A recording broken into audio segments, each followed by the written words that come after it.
Hello, ladies and gentlemen, and welcome in what feels like a summer edition of Panther football. That's what it feels like tonight, Rich Francis. Yes, it does. This is quite the jovial atmosphere. It is. It's beautiful out. Got to still be above 70 degrees for now before the sun goes down. And we are ready for this game, which will be underneath the lights here at Frank 40 Field as your 2-1 Beverly Panthers get ready to take on Wakefield. Wakefield coming into this game at 2-0. The Panthers, as we mentioned, at 2-1, dropping that game to Gloucester to start the year. Rattled off 2 wins since over Revere and Haverhill. But, not that the other two weren't a tough test, but this should be a good barometer for just where the Panthers are at this year. Don't you think, Rich? Yeah, it should. We're going to be listening to the national anthem. Yeah, we will be pausing for the national anthem in just a moment here, guys.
Great job there by the Beverly Marching Band to get us hyped up and ready. Yeah. So, as you can see on the cameras, that stand that the band leader's on will be coming over our way as we need a platform to call the game. And until we get up on that, take a break. Yeah, until we get up on that platform, everybody, bear with us if we don't quite see all of the action. And if Dom and I are breathing heavy, it means we had to help move that thing. But we do have our staff man, Andrew Bartholomew. Strapping young man right here, a good-sized kid. Yeah, he'll help us. He can always help us. Indeed. All right, so we got our camera guys. I got to say, as on the same time that we say this is a good barometer test for Beverly, it could be one for Wakefield as well. Yep. I don't know if Greater Lawrence Tech usually has a great track record for being or showing how good a team is. I don't think Linfield has one either. Wakefield dispatched Linfield pretty easily. Yeah. I believe the final was 28-0 in that game. And the other game was 28-13. So they're averaging 28, offensively. We know they've got they'll be coming out in the spread. Probably, you can expect a 70-30 split running to passing, but you never know. The game will dictate how that goes. Well, what also might dictate that is one of the guys that you had circled, that you had seen, who played a lot in the other two games, is Miles Sanchez, who we believe we suspect is out. And the probably means that the workload of running back will probably fall on Jaden Fullerton. Yeah, most likely, probably what to expect. And so now Dom and I will climb up onto our perch as we obscure the views of the people here at home. Yep. Got a better view. I know, I saw. Dom, you're coming loose here. Oh, hold on. There we go. All right, Dom's coming loose. I'll probably come loose in a second.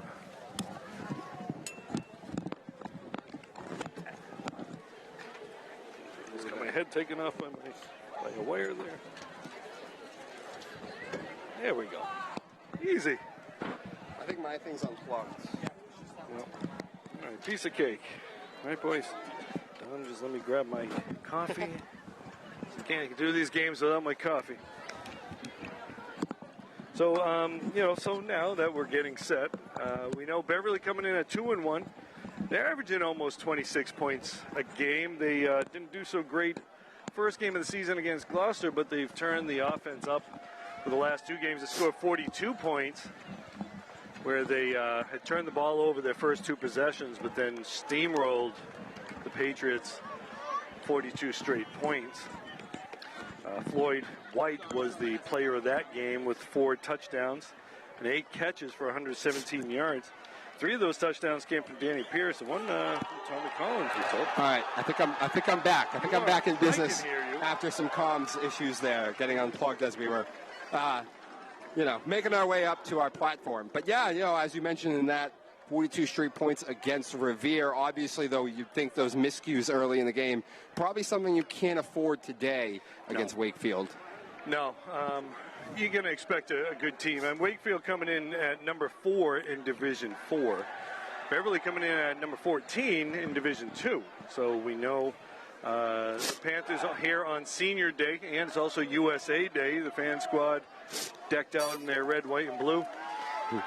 I know some other people were wondering, maybe, seeing all the red, white, and blue, maybe it was Romania or France or something, but we did verify. Are those Romanian colors? Yes. I didn't know that.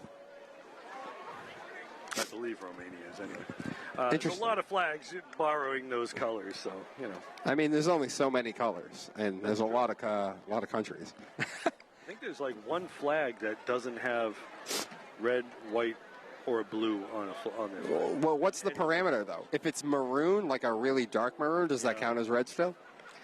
Good point. Cotter is maroon and white. What is? Qatar? Cotter and Qatar. Oh, okay. However you want to pronounce it. But anyway, as we get ready for this ball game to start here, I'm glad you mentioned the 3 touchdowns from Danny Pierce as well. That is an element to this Beverly team that we saw really take shape, I feel like, in the second half of last year, is Danny Pierce and this team's ability to actually throw the football, which obviously when you think of the wing tee, you honestly always think about just running, mesh concepts, and all that kind of stuff, handing the ball off. But they showed a pretty dynamic ability to throw the football, I feel like, at the end of last year. And clearly it seems like it's coming over into this year. And, it doesn't matter if your quarterback can throw. If you don't have guys who can catch it, that game is kind of moot.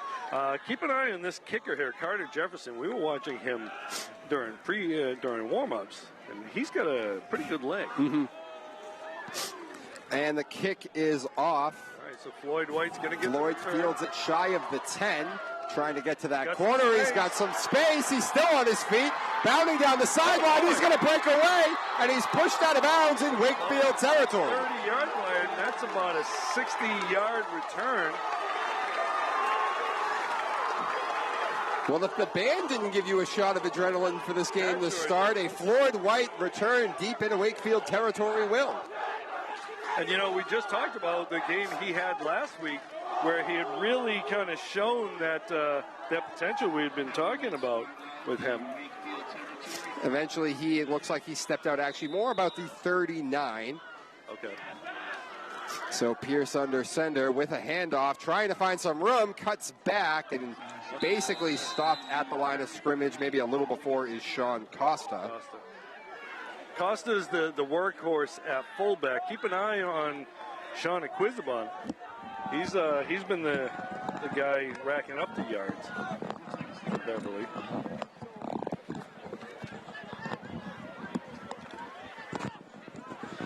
But the other thing that plagued this Beverly team last year was injuries. Yeah. It's good to see them pretty much all healthy right now. And there's Aquizabon, as you mentioned. He breaks. Oh, he nearly broke completely free. He was a shirt tail away from breaking that one, but he did get the first down. So as you mentioned, though, there is Sean Aquizabon. Provides probably a little bit more of a dynamic, electric ability to this run game than what you get out of Costa.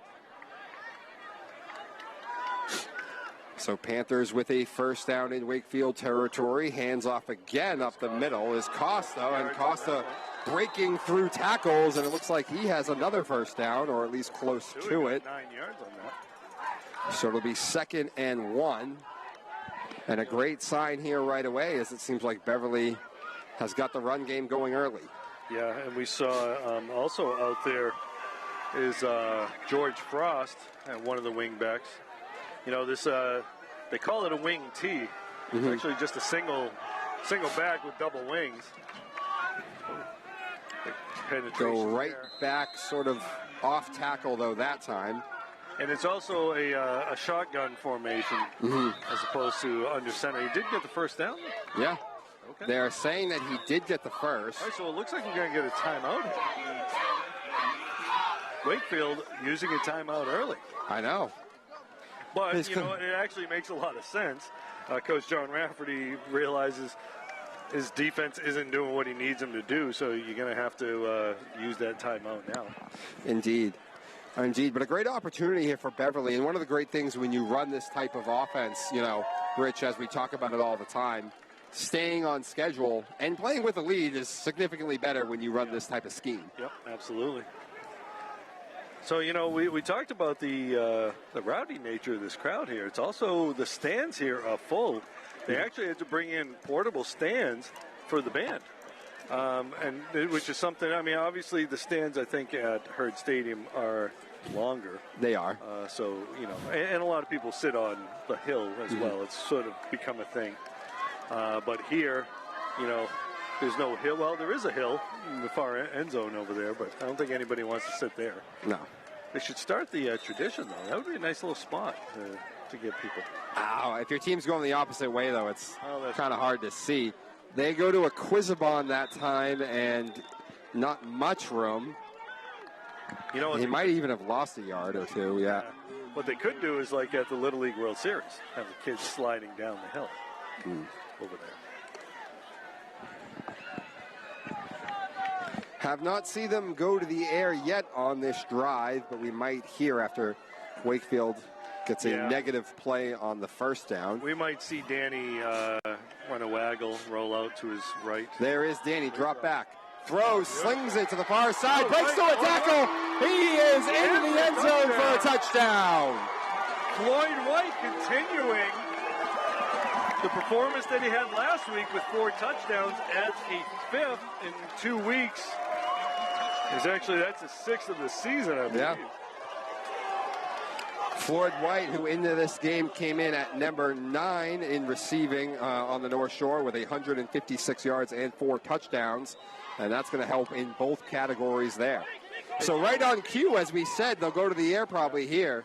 Danny Pierce finds what's quickly becoming his trusted guy in Floyd White. Floyd breaks a tackle, and the Panthers off to a rousing start here, up 7-0. And Dom, where I was saying they might run a waggle, they went straight drop, which probably caught Wakefield off guard a little bit, and Danny threw a bullet. Yes. And because of Floyd's speed, the defender was off of him, and he just ran that quick in, and then he did the rest. Broke a tackle, got in for the touchdown. And so, we know the quarterback over on Wakefield side, Weston McNeely, he can sling it too. I was watching him during pregame, and he's got a pretty good arm. So we may see some fireworks tonight. Indeed, especially missing their top running back. It'd be interesting to see if Wakefield decides to put more on the shoulders of that quarterback, Weston McNeely. I feel like the passing game in general has something that the Panthers defense has had some problems with over the last season or two, particularly when it comes to giving up explosives. Number 84 kicking off, Luca Guevara. Good job there, staying in their lanes. Yep. And he is dragged down shy of the 35. I'll tell you, he didn't make the tackle, but Charles Frost stayed in his lane, as I said. He sealed the outside, forced the runner in. Did a nice job there.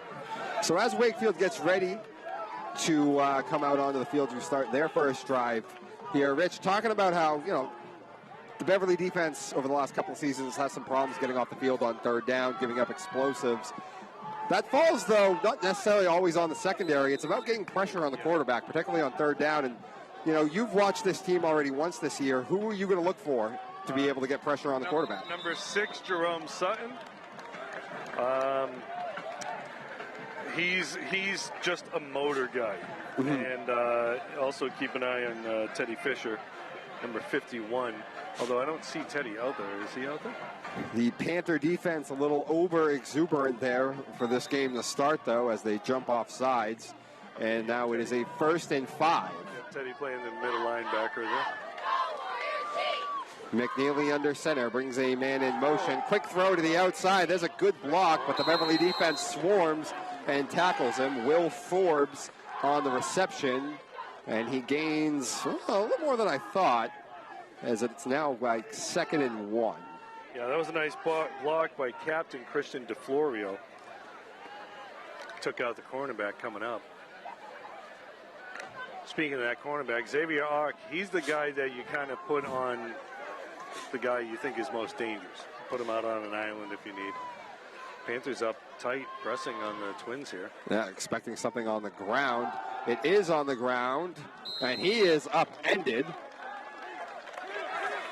Okay, the running back did not like the hit. It's a legal hit.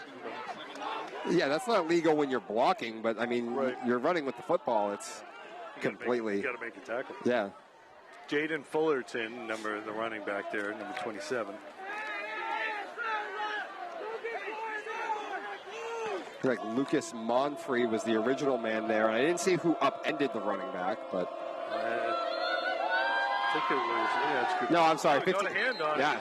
I'm sorry. It was 55 for Wakefield who ran the ball, not.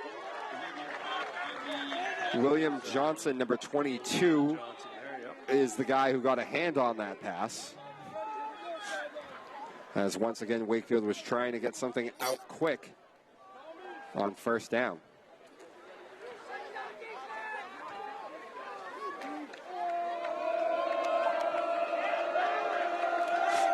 So far, 2 passes, 1 run play, and now out of shotgun is McNeely. Let's see if they'll hand it off, though. They do, and he's got some running room, and he's slung down hard, but he picks up the first down. He didn't get it. Just shy, but a yard or so. It was that second effort, though. I know. And as you can tell, we are near the stand, so you're probably hearing the fans here. The sun was shining very bright, so it wouldn't have been so great if we were on the other side. All right, 3rd and 1 on the Panther side of the field. A handoff again, tough sledding, but he does have the first down. Yeah, they got penetration, but Fullerton is a pretty strong-looking runner there.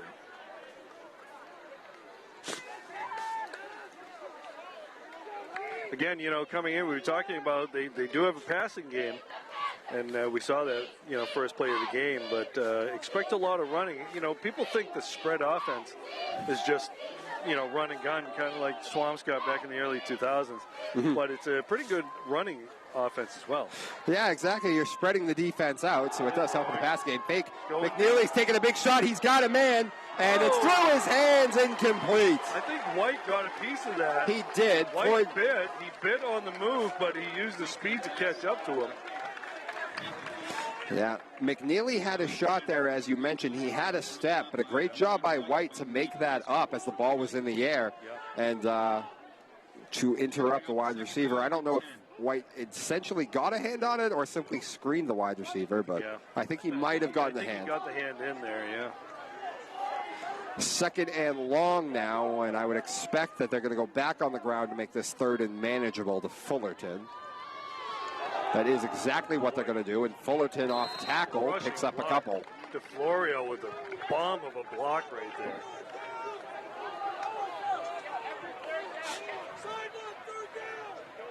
All right, so it's manageable. It's about 5 yards or so. Indeed.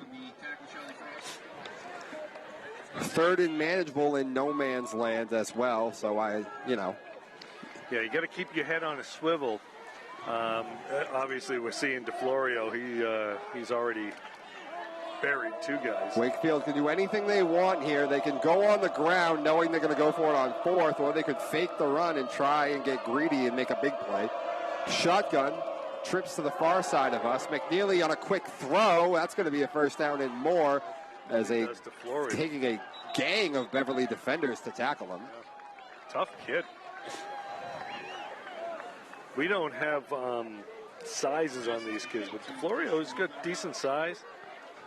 He almost looks more like a tight end than a wide receiver. Yeah. It's more like a Jason Kelsey size-wise, Travis. I'm sorry. Jason is a mountain of a man. But DeFlorio can block. Yes. Which separates him from Travis Kelsey. Yeah. McNeely spinning around. I don't know if there was a miscommunication, but they got it set.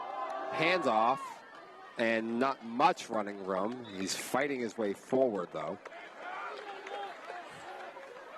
A lot of extra after the initial contact with this Wakefield squad. Yeah, they are strong. Strong in the run game and strong outside even as the wide receivers, as we saw with Christian. But it'll be 2nd and 8. A little different kind of drive here, grinding it out, whereas Beverly just moved right down. Yep. 2.5 minutes to score. McNeely back to throw. He's looking again. He's got his man. And Ock is not going to be able to tackle him. And that is going to be a touchdown. That is a touchdown. I thought maybe when he swung around he had stepped out, but he did not. It's Juan Jose Flores. Yep. Senior wide receiver. And then on the out route, McNeely, just a perfect throw to make sure that, Flores didn't have to stop or have to reach back towards the defender to catch it. And kept his momentum going that way. Ock could not make the tackle. And we are going to be knotted up, it seems like, as long as they can make the extra point here. Low snap. The low snap, but the kick is good. And we are knotted up at 7-7 here with 4:57 to go in the first. That's the effect of the running game there too. You have to worry about whether they're going to run. So he wasn't exactly a play fake. He just kind of crouched down on it. It wasn't a fake handoff or anything. Yeah. Kind of hid behind that offensive line a little bit. Yeah. Indeed, so an effective drive there from Wakefield and a mix of everything, as you mentioned, running and passing. As they answer the bell right away.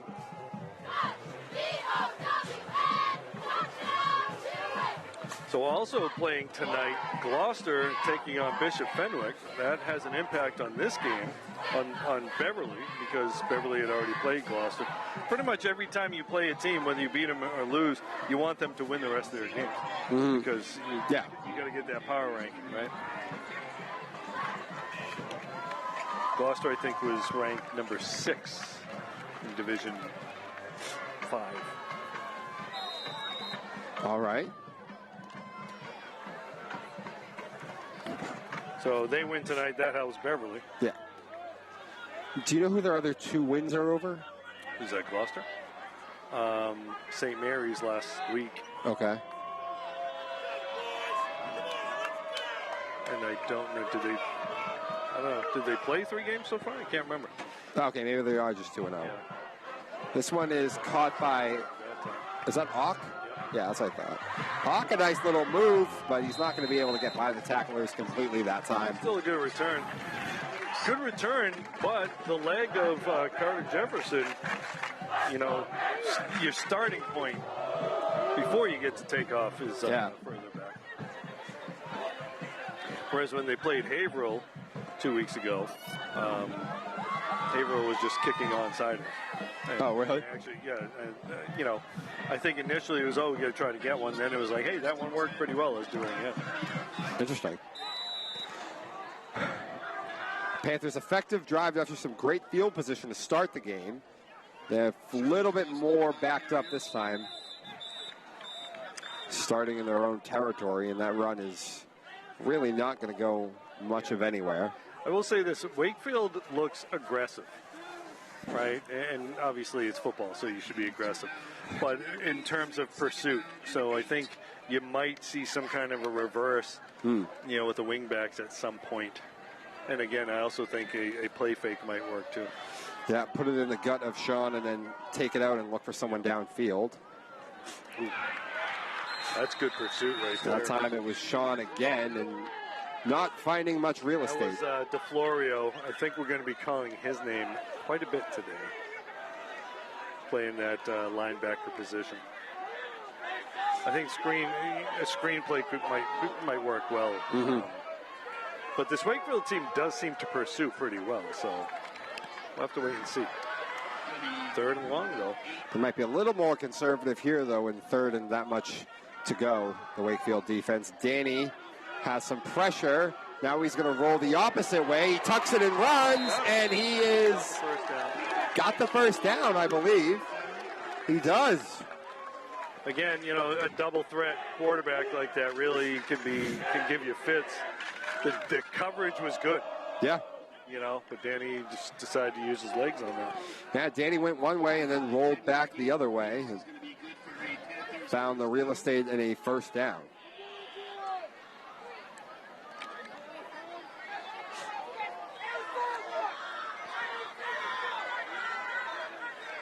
Danny back to throw. Danny swings and got it in open field. He misses the tackle and Floyd White. My goodness, it looks like in the open field, Floyd White is going to have a major speed advantage over everyone in this Wakefield secondary. And once again, a strong throw from Danny Pierce on that slant.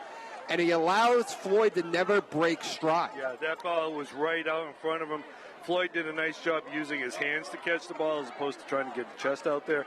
And then he just turned on the jets.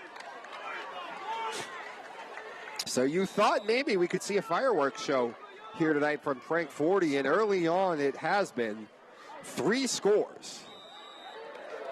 Good. That one up and through when the Panthers back in front by a touchdown.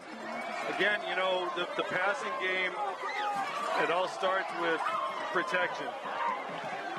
It was a shorter drop back for Danny. He didn't have to do much in terms of dropping back, but he had good protection in front of him.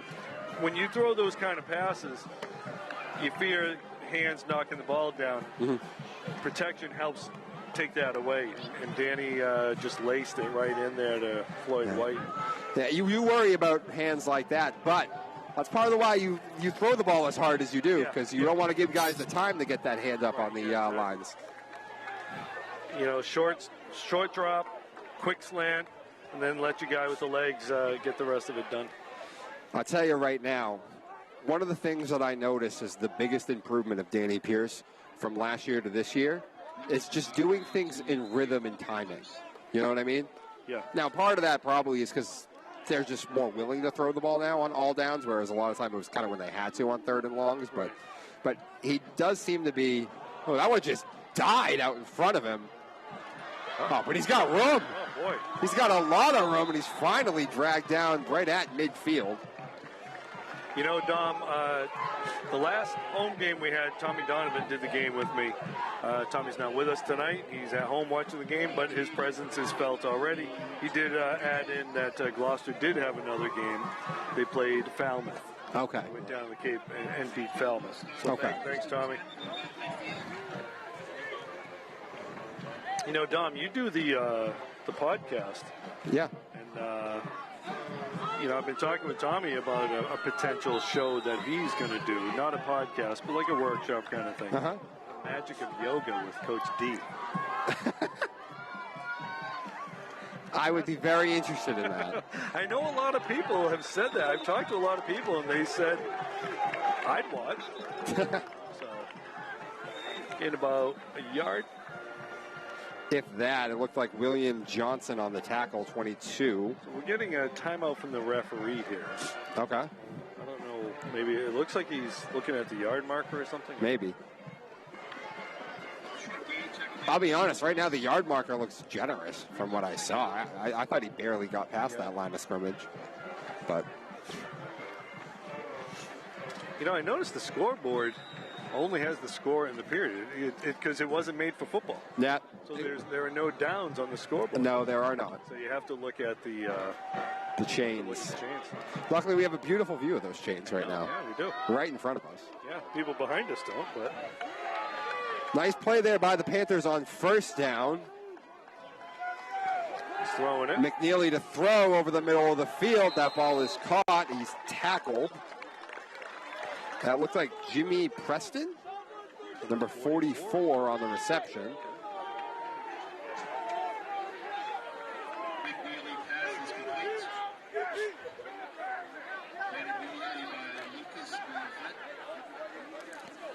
All right, well. We're probably looking at 4-down territory again here.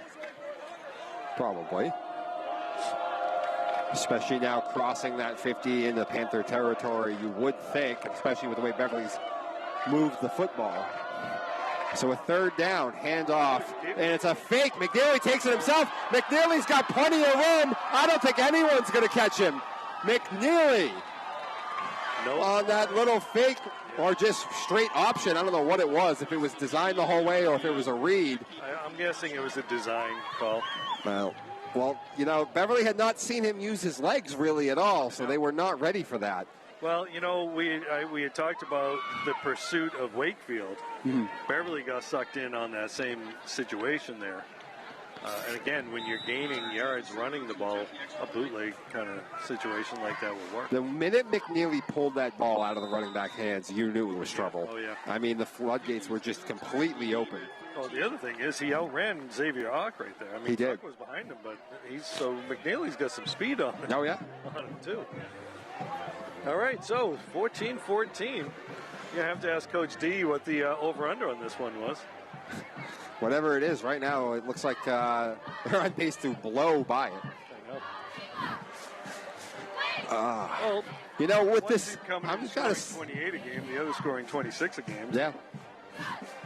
I don't think anybody was thinking 54 points, but I gotta say, with the score, what it is in the first quarter, this beautiful weather right now, kind of feels like I'm at a Big 12 game. Well, you did talk at least the old Big 12. Yeah, the old Big 12, right. They play a little more defense now. Yeah, that's true. But, you know, you were saying, you know, we were talking about Wakefield's uniforms. You thought they looked like Washington State. Yes. Actually. Yes. I was thinking Big Ten, Ohio State. I think you might be right. I think I'll concede to you. Now that I'm looking at it, that red is a lot closer to Ohio State's than Washington State's. So Coach Donovan said the over-under was 47.5. All right, so this time they're not kicking it. Yeah, squibs it. And he's just going to fall right on it. And, you know, he had it set up on the tee for a squib. That wasn't, you know, wasn't like, oh, let's try to fool him. I mean, it was, I know. It was on its side there. Nice job. I didn't see who wrangled that ball, but it was a good job jumping on top of it. I know Beverly did have a little bit of trouble with the onside kick against Haverhill. So I'm going to guess in the last couple of weeks they've been working on that. I think they're also just sick of seeing Floyd White in open field. Hey, that's George Frost. There's Frost, and Frost picking up a couple.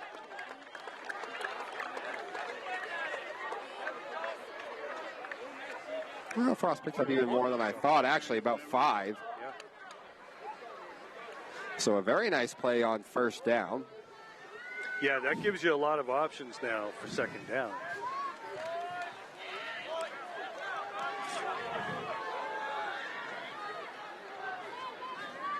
There's a Quizabon, and a Quizabon has absolutely nothing. He's stuffed. He might have lost 2 or 3 on that. He might have. That'll put him at 3rd and long now. Yeah.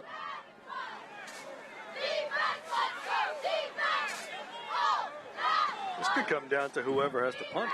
It could. Or, you know, so. We might be getting a little ahead of ourselves. But 4 drives. Four I know. Beverly did one of them on a short field after a great return, and then Floyd White on the second one broke a big play on a passing. Danny on a screen, kind of set up. Can he make a man miss? He does, and he's got a first down. Is that Floyd again? Floyd White. Yeah. And as you talked about the aggressiveness of the pursuit from Wakefield, and they did go with the screen, and it worked out. I thought that was your coffee. Nope, just a cough block. Good play call at the right time right there. Mm-hmm. And they're going to let the clock run out in the half. Quarter, excuse me. So that will do it from a fireworks show of a first quarter as we go into the second quarter. Panther ball right at midfield, just about. A little shy. Referees won't have to walk too far to Yep. switch it up. And 14-14 the score here as we get ready to start the second quarter. So some takeaways from that first quarter for you, Rich, for the Panthers. Well, a lot of offense. Yeah. That's for sure. Both quarterbacks getting it done, both with the arms and the legs. Kind of maybe the opposite of what we were thinking, right? Where Wakefield coming out doing a little bit more running than Beverly.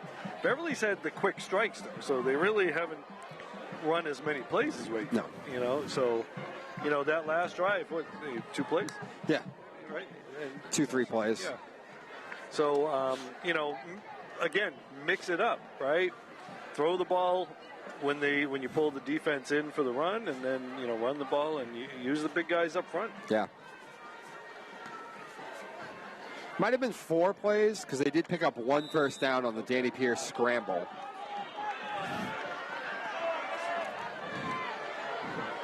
Is that a Quizabon again? It was. Picked up probably 2. Oh, wow. I think it has been tough sledding for the Panthers in the middle of that defense trying to run the football. They do have some size and strength. You can see right there. On the interior, yeah. Yeah. They've had more luck on the edges in the run game as well. Danny on a fake handoff. Danny rolls. Danny still sees nothing. Danny now lets it fire, and he waited for a man open. Bounding around the sidelines. He didn't get pushed out. Cal McKay. Wow! Callan McKay, touchdown.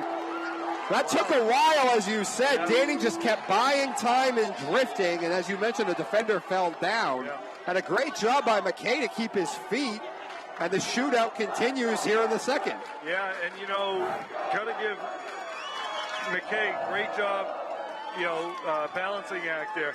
But Danny Pierce showing unbelievable patience there.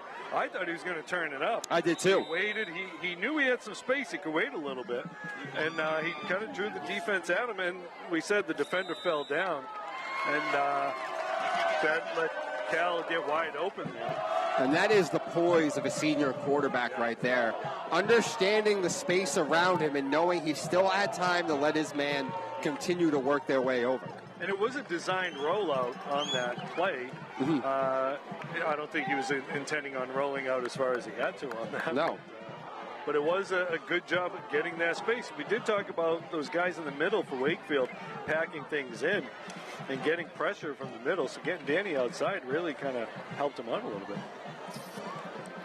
All right, so Danny Pierce, 4 for 4, 146 yards and 3 touchdowns so far. You know, Danny coming into this game, number 8 on the North Shore in passing. There are quite a few quarterbacks on the North Shore this year who are putting up crazy numbers, including Drew Gustafson over at Masconomet. Okay. I was going to say, I'm sure there's a Masco and Swampscott quarterback in this mix. I mean, the quarterback to watch, I can't remember the kid's name, the kid at St. John's. Everybody's talking about it, everybody's watching him. Yeah, it's St. John's, so that ball's going to bounce. Oh, that's a free ball. Jeez. Ooh. Wow. That was almost a disaster for Wakefield. Yeah, I think DeFlorio was thinking it was going to go out of bounds or it was going to roll to him, and it rolled. It just died. Bounced back, yeah. Again, preventing a return as well. And again, that's Luca Guevara doing kicking duties. It's a good job. Not that field position has mattered much so far. Not really. But you never know when it will. That is true. The way this game has gone, though, so far, you feel like almost it's going to take a big negative play on a first down to get somebody off the field. Or a turnover or something. Yeah, that too.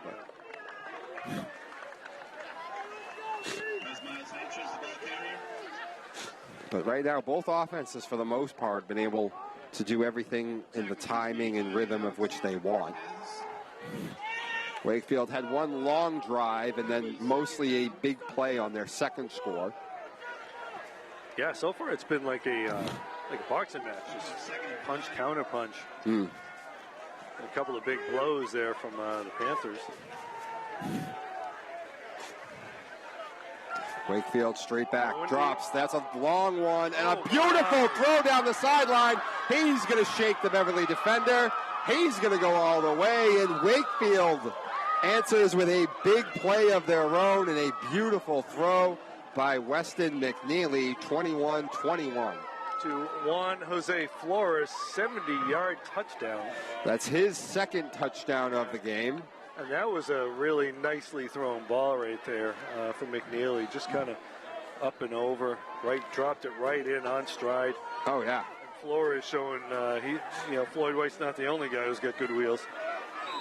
But that really was a beautiful throw by McNeely. I don't really think Flores had to break stride at all. No, not at all. He just kind of looked up, got to run right under it, right in the breadbasket. Yeah, the other thing about that pass was McNeely it looked like he was practicing. I mean, he did not much of an effort, and he just dropped that ball in. Threw the ball about, 35 yards in the air. I know. And dropped it right into the bucket and just let Flores do the rest.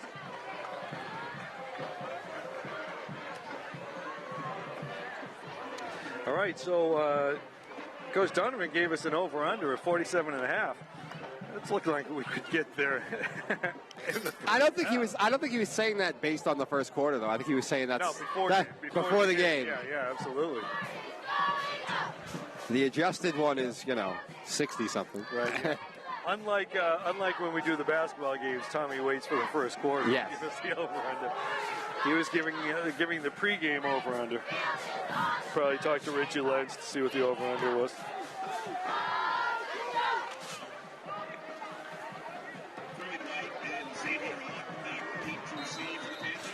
All right, so again, they're going to go with the squib kick here. Interesting, because you got a guy who's got a pretty good leg. Yeah. But they just don't want to deal with the returns of Floyd. Nice job by, is that Ock that finally was able to ring that thing in? No, it's no, it was Floyd still. Good job by Floyd to ring that thing in. Kept him inside the 30, so not a bad job by the kickoff team.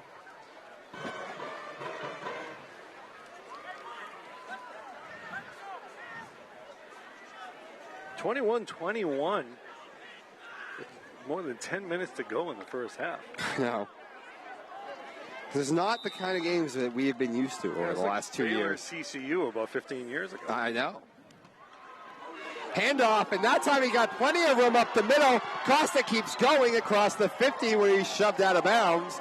But Beverly found some real estate in the interior of the Wakefield defense for once that time. That was about 25 yards or so.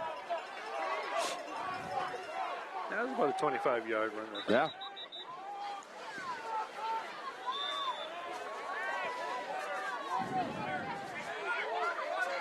All right, so we're going to get a timeout here. Yeah. I don't know if it was Wakefield or... I don't know. So Costa finally breaking loose. Mm-hmm. With a big run, and the ball now at the Wakefield 47. Well, with this being the track meet that it is, both of these teams play a lot of guys two ways. Mm-hmm. Conditioning may play a role come fourth quarter. Absolutely. There's no doubt about that. I did see one of the assistant coaches, Steve Costa, taking care of the water. Bobby Boucher, getting the water bottles all set up there. Yeah.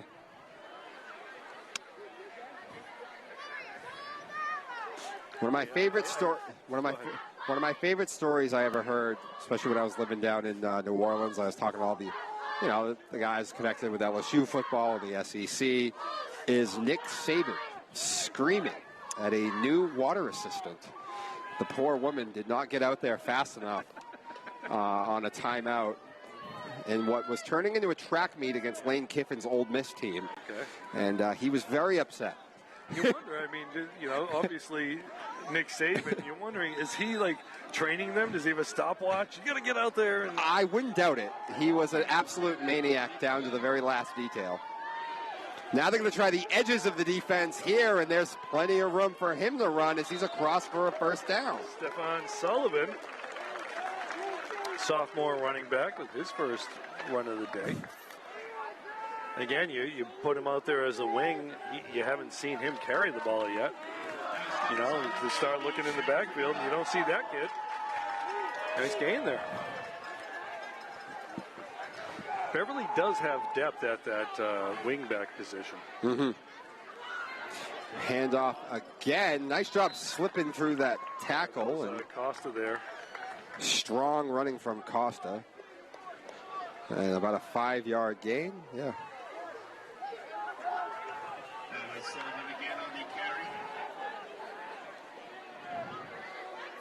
And Beverly, for the first time tonight, actually able to work some clock. In a way. Right, yeah. All right, so Sullivan checks out. George Frost checks back in. Frost with the long headband, it looks like. Hope he doesn't get tackled by that.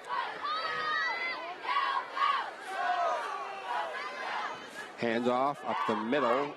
And that's a first down, I believe. That was Costa.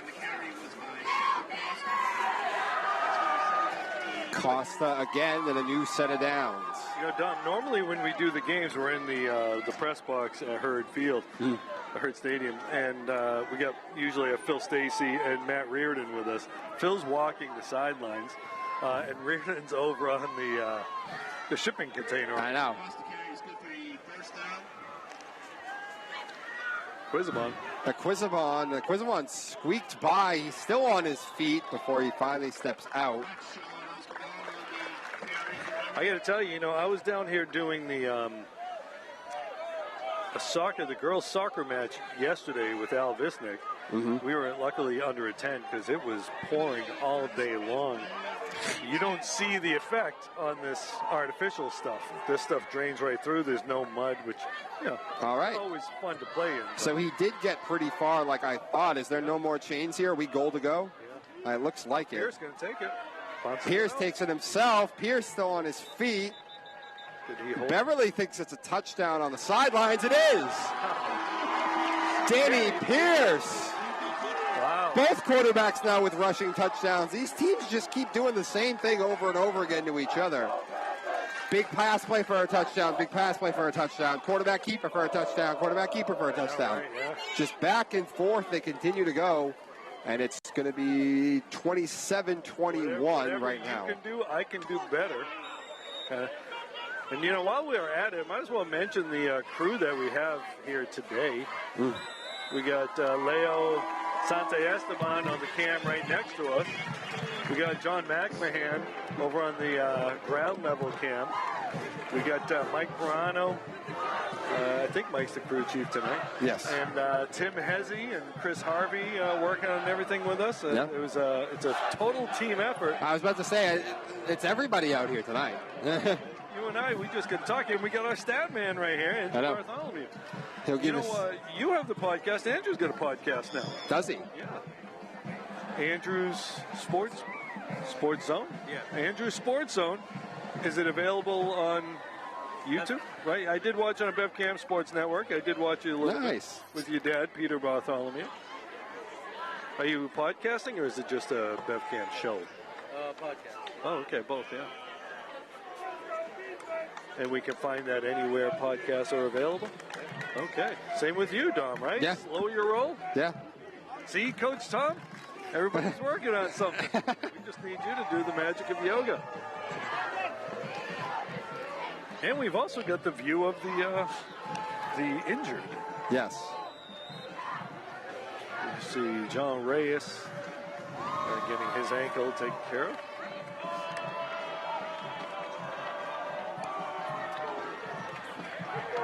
Okay, we're going to get a return here. Yeah. Breaks the tackle, trying to find some room. Bounces off another one, still going, and tackled shy of the... About the 26, 27-yard line? That was DeFlorio again. So DeFlorio's doing quite a bit out there. You know, smashing heads as a linebacker and as that sort of tight end-ish position.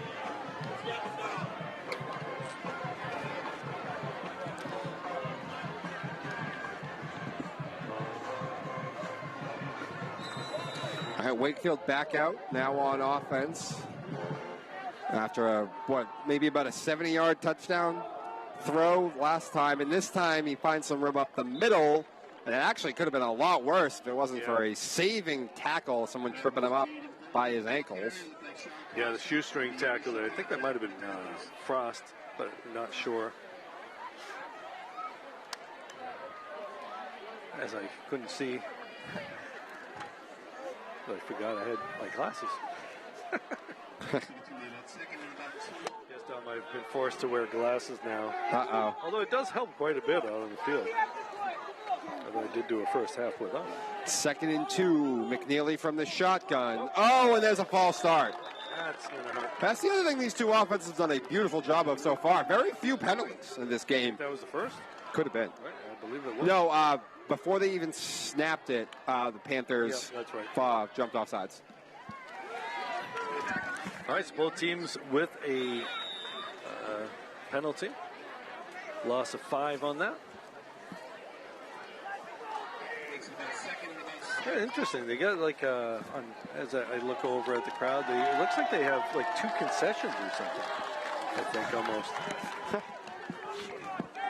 Or maybe it's just the one over there and there's another 10 set up for something else. Not sure. Oh. We'll check it out at halftime. Now going to DeFlorio. Yep, DeFlorio in the flat, pushed out of bounds. Oh, he's still going. Knocked out of bounds, though. All right, so that'll make it 3rd and short. Depending on where he stepped out. 3rd and 3. I think that's 3. Yeah. Yeah. Yeah, it's about 3. Big play coming up here. Well, absolutely. I mean, listen, they're not exactly in no man's land yet, so it's not just a guaranteed that you'd go for it, though the way the game has played out would make you think that they would go for it. And hands it off and barrels through a couple of Beverly defenders and picks up the first down. So for now, at least, Hafferty will not be faced with a tough decision. Yeah, that was Fullerton with the run there.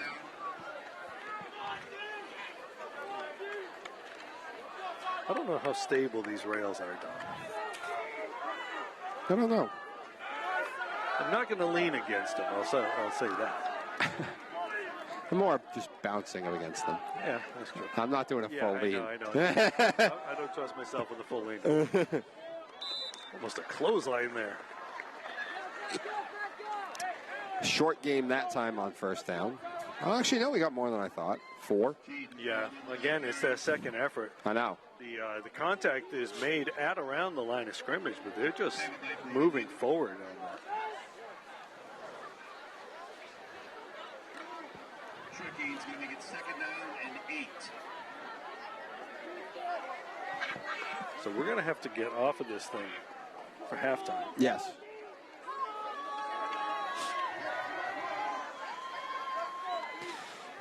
Reardon said 2nd and 8, but I think it was more like 2nd and 6. Yeah, Fullerton gets the first down. Took a big hit there, but he gets the first down. Sean Coster's got a little bit of Pat Tillman in him playing safety there. As he'll make you pay if you get out in his area.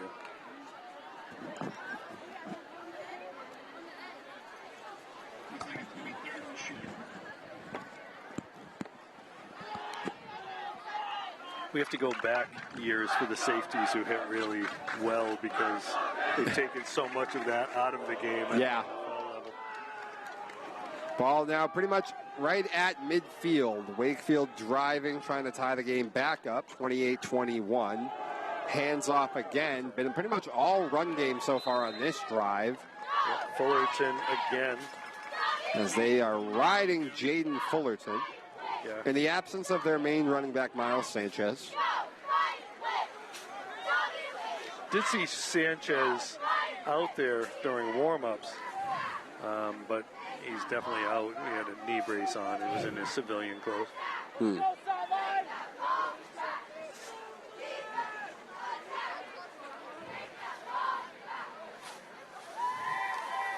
Wakefield hoping for maybe a 2-for-1 here, as they're going to get the second half kickoff. And they're going to call a timeout there.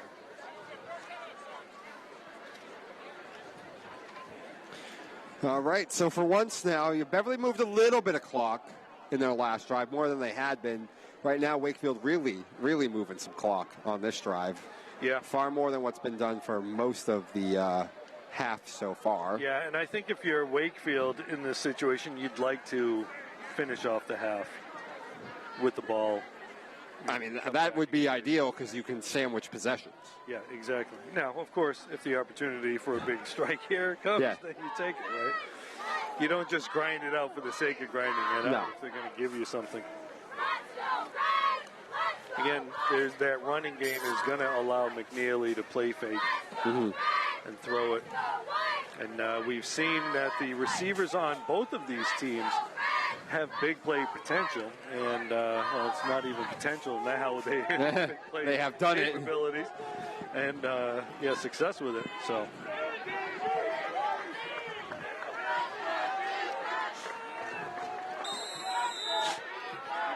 All right, second down. Wakefield in Panther territory now. McNeely fakes it. He's going to launch one deep and incomplete. He got hit. Flores the intended target, and McNeely went down on a hit afterwards. Yeah. Really the first time any quarterback has really been put to that turf at all. Yeah, there was Colin Maloney bringing the pressure and prevented him from following through on that pass. And that's probably the reason why Flores couldn't get to it. Really, we haven't seen a lot of incomplete passes. No, we have not. Floyd White was the man in coverage against Flores. Let's see if they go back to the ground here. And they will. They will, but it looks like we have a false start. Nope. Oh, no. Encroachment.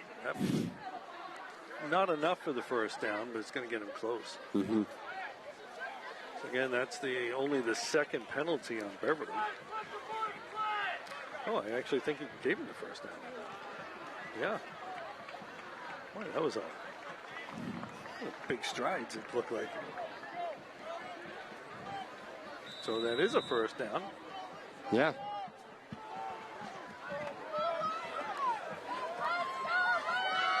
All right, so a fresh set of downs now for Wakefield at the Beverly 39. Clock starting to tick down, reaching the 4-minute mark. And what's been a all-offense first half. And a handoff there to Fullerton. Fullerton's plenty of space, Phil. I got to tell you, he does not lose yardage. No. Even when he's hit, he just moves forward, falls forward.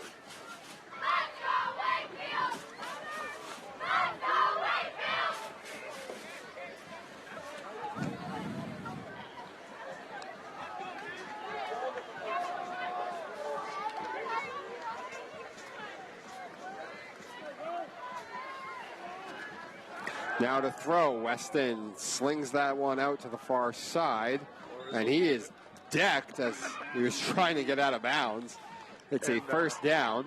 Again, the Tillman-esque attempt at a tackle there by Sean Costa. Yeah, I was a little worried that was going to draw a penalty, actually. Well, if you're inside the lines I know. And the whistle hasn't blown. It was high, though. Yeah. But he was getting dragged down, so.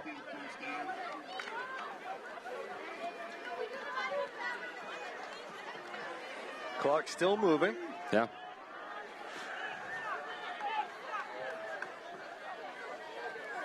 Like Hands it off to Fullerton. Fullerton.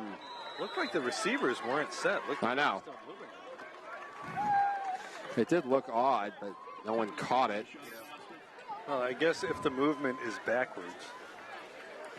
Cost of the man on the tackle there, and it's a nice gain on first down for Fullerton. Located between the two sets of seating. In between the two bleachers, we have a concession stand ready to go. The 50-50 should be good tonight. Right? I got to get in on that more. There you go, right? Right up the gut. Right back up the gut. And I'll tell you, the way this drive is panning out, Wakefield really might end this half with a score and pretty much ending the half at that. Yeah. So you saw Florio going in motion, and the running back just went right behind him, to Florio, excuse me, and just follow right behind him. They had two pretty good tight ends last year. Wakefield did. They don't have a traditional type of line tight end, but DeFlorio plays that role pretty well,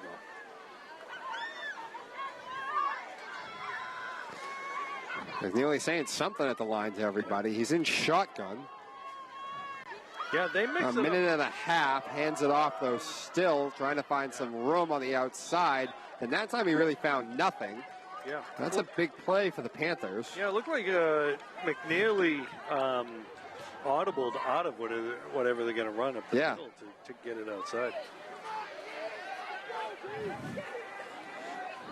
That could end up being a big play here, actually, as we're now ticking down to close to under a minute. Yeah. They finally stopped some of the forward progress of this drive. And Wakefield's used some of their timeouts, too. Yeah.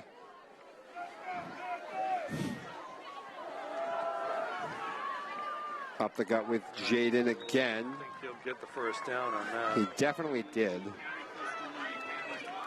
They're going to go no huddle here. Yep. Beverly does have time. No, it's third and short. Okay, all right. He's throwing it. McNeely to throw. Did get the first down, though. Absolutely, it's a first down as long as his feet were in bounds. To run, though. Yeah, I thought he got out of bounds. Now forward motion stopped. Oh, okay. Yeah. Okay, so first down. All right. Okay, then they stop the clock to move the chain. They might have to continue to just throw it, though. Oh, hands it off. Big penetration there. Jerome Sutton with a huge play. And now the clock continuing to wind down. And as we mentioned, when they finally stopped him on... Oh. They got an injured player there, which... For Wakefield, unfortunate the player's hurt, but it did stop the clock. Yeah. The fans not happy with I know. All right, so we did get a timeout. Okay. Because Wakefield did have one more timeout. Well, is Wakefield forced to use the timeout in that scenario? I don't know. Are they that cutthroat in high school? So they just waved people off. Yeah. No, I think the referee's going to get control of this situation. I mean, yeah. The team just went over there. Okay, now they're moving the clock. The player got up and walked away. I know. The clock should have stopped. All right, McNeely to throw now. McNeely has a man on that side into the end zone and touchdown.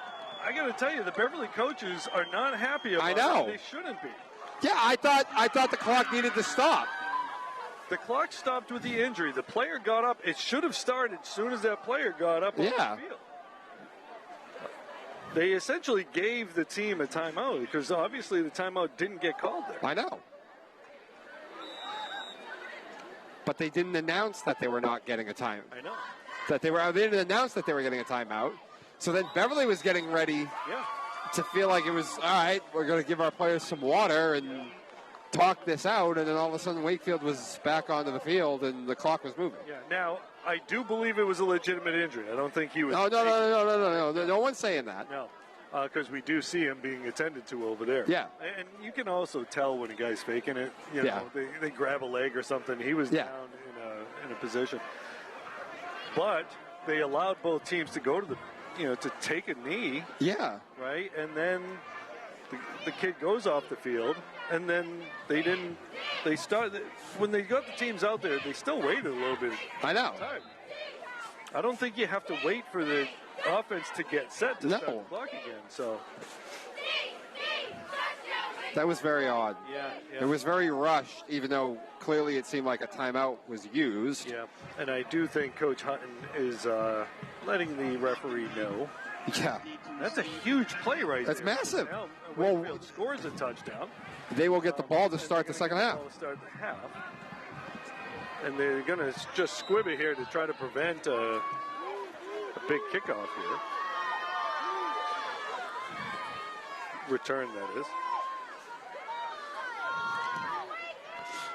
Low line drive, and it gets past Floyd. Floyd's got a... White's going to grab it, though. Yeah, White is going to grab it still, though, and try and see if he can make something out of it, but it doesn't look like it's going to trend that way. So that'll end the half. So that will do it for what was an entertaining first half of football there. And if you're a defensive coordinator, kind of your worst nightmare, but for someone calling it, pretty fun. We got to get off this for the band, though. We're going to half 28-28, the score.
section represented by Emily Pulitzer and Charles is AC Earl.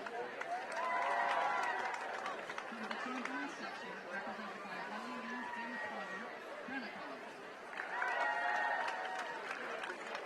From the piccolo section represented by David Cross and Dolores Cross, Illinois. From the piccolo section represented by Don Gowker and Stephanie Gowker, Dean. From the trumpet section represented by Casey Harris, Kelsey. From the trombone section represented by Jessica Carson and David Howard, Caleb. From the clarinet section represented by Laura Gowker, Mayhaw.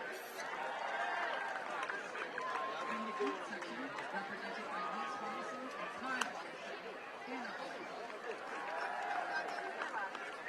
From the trumpet section represented by Amy Galvin and Jonathan Smith and Sophie Calendaro. From the clarinet section represented by Heather McGill and Kim McGill and Sarah. From the alto sax section represented by Nikki McCall and R.J. McCall, Keith McCall. From the alto sax section represented by John Murray and Sarah Murray, Hannah Murray. From the trumpet section represented by Julie Neiman and Jay Neiman, JJ Neiman. From the alto sax section represented by Ellie Ramos and Sophia Ramos, Nina Ramos. From drumline represented by Cassie Miller and Patrick Miller, Nicholas Miller. From drumline represented by Shannon Skiller and Robert Skiller, and your senior drum major represented by Amy Talbot and Sarah.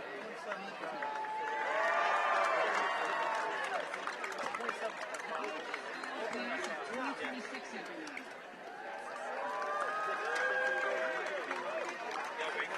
Parents, guardians, and caregivers, you may return to the stands at this time. And now, on with our halftime show. Drum majors, are you ready?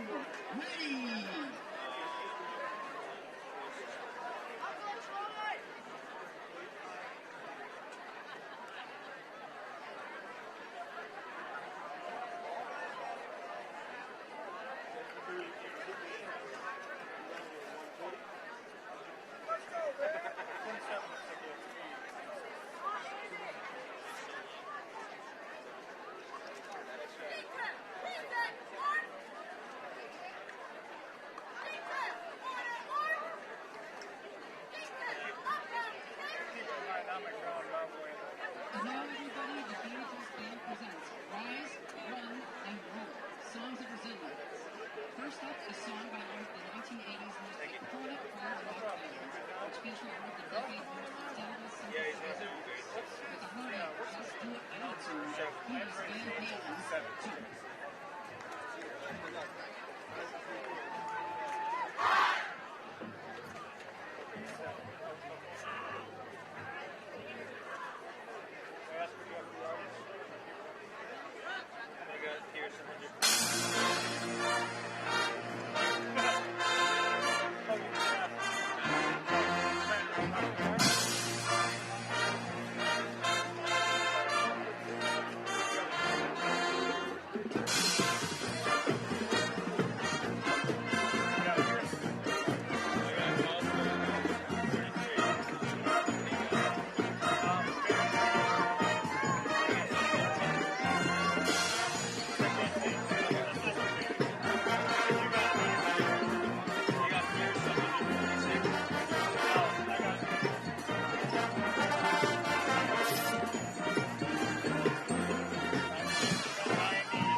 stats here in this Beverly versus Wakefield game. Daniel Pierce is 4 for 4 for 146 yards and 3 touchdowns, with Floyd White having 3 receptions for 91 receiving yards and 2 receiving touchdowns. The leading tackler for Beverly is tied between Alex Marquez and Cody Lehman with 5 tackles each, and McNeely for Wakefield is 9 for 12, 132 yards and 3 touchdowns. And Flores has 3 receptions, 94 yards and 2 touchdowns, and an evenly matched game here. Thank you, Andrew, for giving everybody the stats as we get ready to start this second half of the kickoff. He's got some room to work before he's dragged down at the 40. So it has been all offense here tonight. 28-28 the score. Rich is still making his way up here. And Wakefield had a golden opportunity in a game like this that keeps just going back and forth. They really ran down the clock at the end of the first half, punched in that touchdown and made it so Beverly would not get the ball back and lets them sandwich possessions, getting one to end the first half, then they get the ball to start the second half. So Wakefield has put themselves in great position now in a game where no one is stopping anybody. Can the Panther defense rise to the occasion here on this drive and get our first stop of the day? Handoff, he's bumped, a flag is called, and right now, at least what Sutton is saying is that he was held. Yeah, usually when the flag comes in like that, yep. And the fans are letting them know that is not allowed.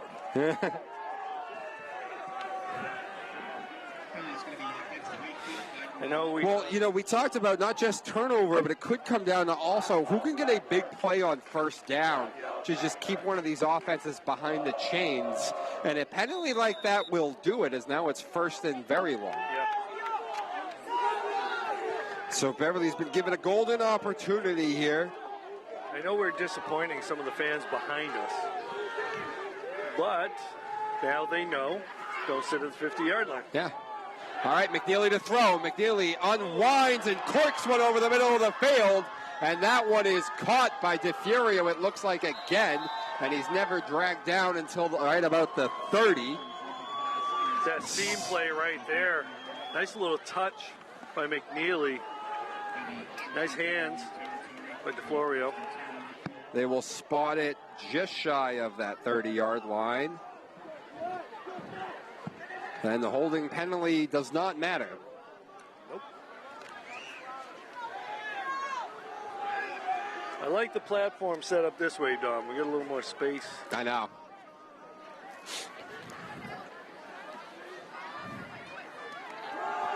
Handoff to Fullerton. Fullerton's been doing good work today. Yeah, it looks like he's back from that injury that he sustained late in the first half.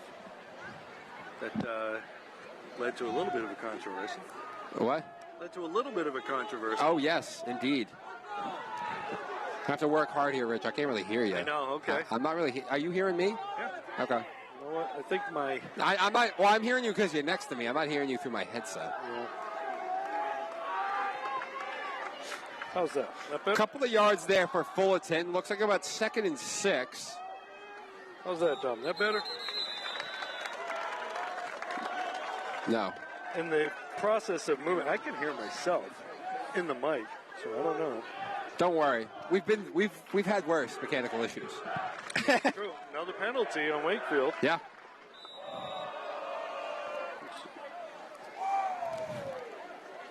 All right. Well, I can hear myself. Okay. So, which really is the only thing that matters to me. I have good conversations with myself. All right, 2nd and long now after the penalty. Hands off again to Fullerton, weaving his way around, runs through a tackle. Into a 3rd and about 6, maybe even 7. Yep. Our vantage point with the camera means that the fans watching should be able to see the yard markers, but yes, we will make sure to tell them. Try to let you know as much as you can, because sometimes it's hard to figure out how many yards that is. Looks like about 3rd and 6.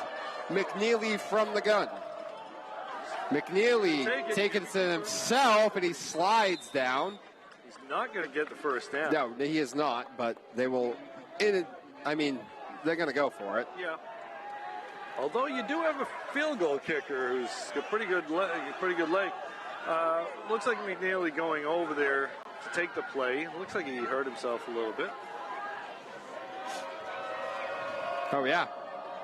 So McNeely running back to the huddle with a very pronounced limp. Yeah, 4th and about 1 now. Big play coming up. Biggest play of the game so far. Indeed. The Panther defense trying to come up with a 4th down stand right here deep in their own area. The handoff to Fullerton, and they're not going to get that stand as Jordan is easily going to get that first down. And a fresh set of downs as Wakefield is once again knocking on the door. Yeah, Teddy Fisher got into the backfield, but he kind of overshot it and couldn't wrap up running back there. Going to get a first down. You can see Danny Pierce warming up right here. Mm-hmm. He had a hot first half. We're going to get a timeout. Wakefield with the timeout. Okay. So Wakefield using a timeout on offense right there. So Andrew, I know you told the crowd how many yards passing Pierce had, but I didn't hear that number. So It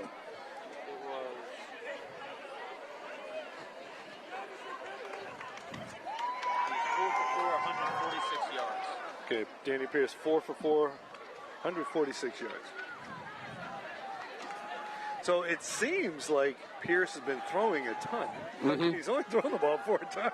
I know. He's got 146 yards to show for it, and a few touchdowns.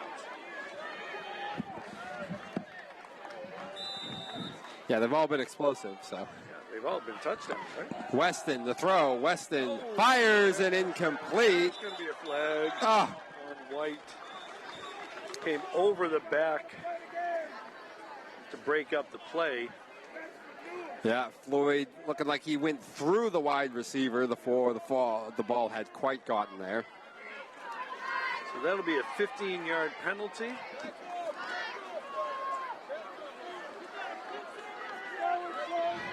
Again, in high school, interference is a 15-yard penalty. It's not at the spot of the foul. Yeah. That's going to put the ball at the 10, just inside the 10. So it's going to be 1st and goal at the 10-yard line. Yep. Panthers don't have to worry about the first down here. Okay, so you got Ock out there on an island. Is he working against Flores right now? Yeah. Yeah, that's what I thought. They're going to go on the ground, though, to Fullerton, and a great jump move by Jordan. Jordan is into the end zone for a touchdown. It looked like Beverly got some penetration, but Fullerton just right away, light on his feet, just cuts away from it, and then he had plenty of real estate for the touchdown. You know, earlier in the first half, I had called Flores' name on a couple plays by Forbes. William Forbes, number 10. I think he actually had that really long touchdown. Okay. Kick is away and good. Oh, he missed it. Oh, he did miss it. You're right. So he does miss the extra point, which in a game like this could end up being big with both teams have really just marched up and down the field. But Wakefield has their first lead of the night now, 34-28.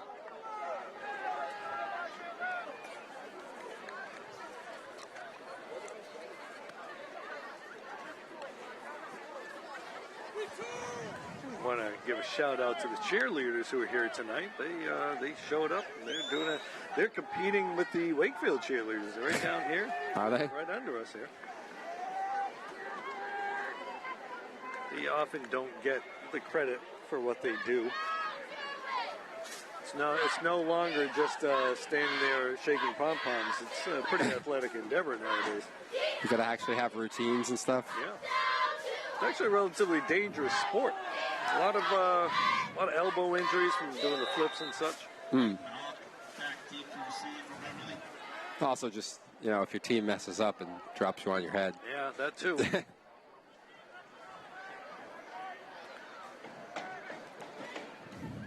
Let's see how they elect to kick this thing, and it will be a low liner. It doesn't even go to one of the main return men. He's trying to find some edging and really doesn't find much. Is that number 19, I believe? Elvis Heredia. Okay.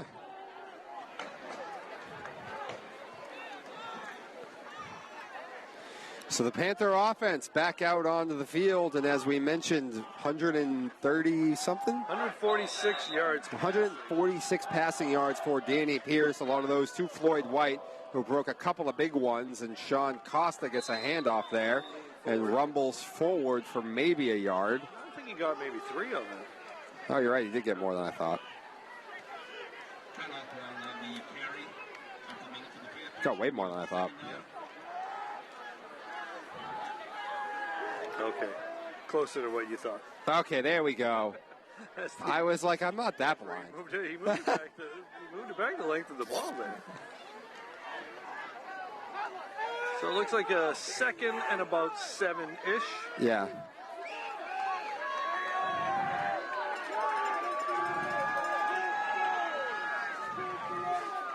Cal McKay in motion there. Mm-hmm. Send a Quizamon behind. There's a Quizamon and a Quizamon. A nice run. Ends on the spot. That's a first down.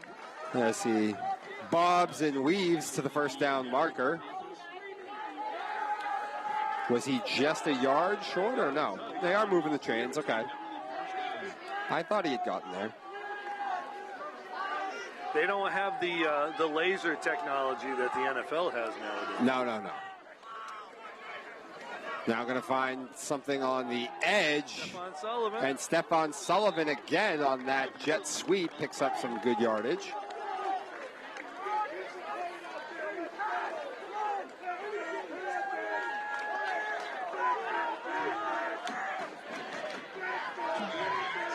You just feel like they're setting something up. What? You feel like they're setting something up. Oh, yeah. That's what it's felt like all night. Whenever they've gotten the ground game working, it's been able to set something up for something explosive in the passing game. Yeah. I believe Floyd's got 2 receiving touchdowns tonight. Danny's got a rushing touchdown. Cal McKay's got a... And we're going to have a false start, though, on Beverly, as it's the Panthers' turn now.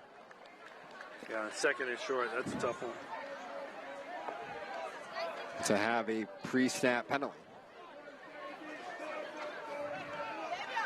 All right, so that'll bring it back to about 2nd. Right at the 50. Yeah,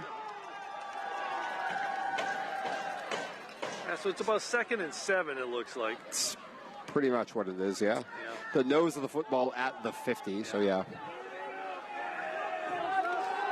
2nd and 7 in a quarter that is going by a lot faster than the previous 2, though, with all the running.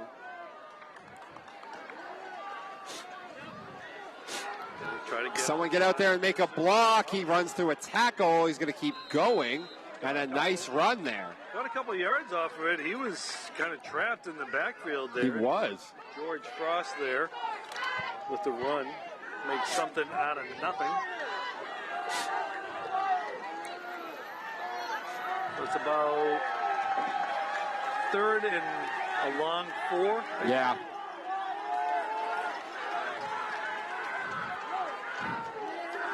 We're going to say about 3rd and 4. 3 wide receivers and a little stack set to the far side. Danny rolling. Danny finds nothing. Danny's got time. Danny's going to let it go as he finds the man open. Nice cut. Oh, no. Got a block in the back, I think.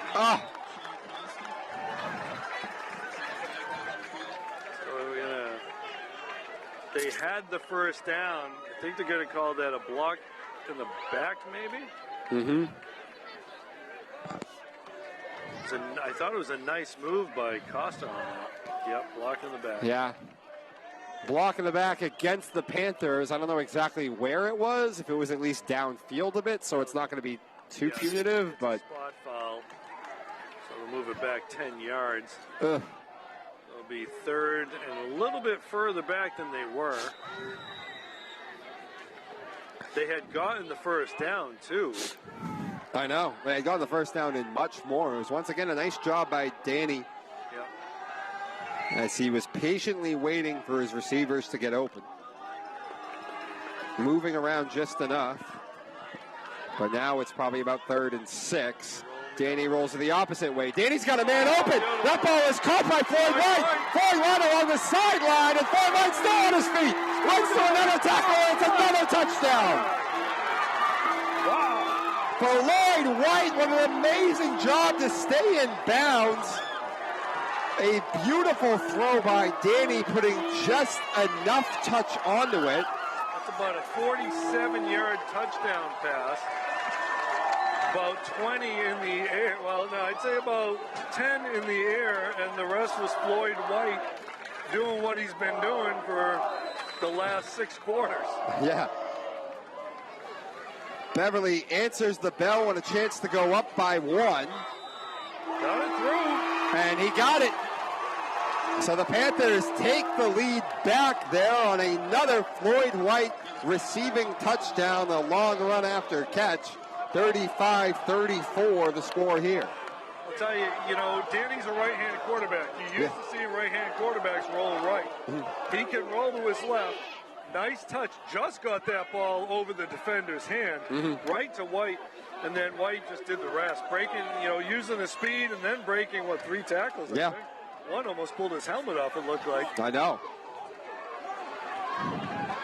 About 4:09 it looks like to go, and it feels like we're in Lubbock, Texas right now in the mid-2000s with Cliff Kingsbury and Patrick Mahomes. Yeah, right. I know no one else but me was probably watching him in college up here in Massachusetts. I had a chance to watch him. But they would regularly play in games that would end like 58-55. In regulation time. I know. No, I know.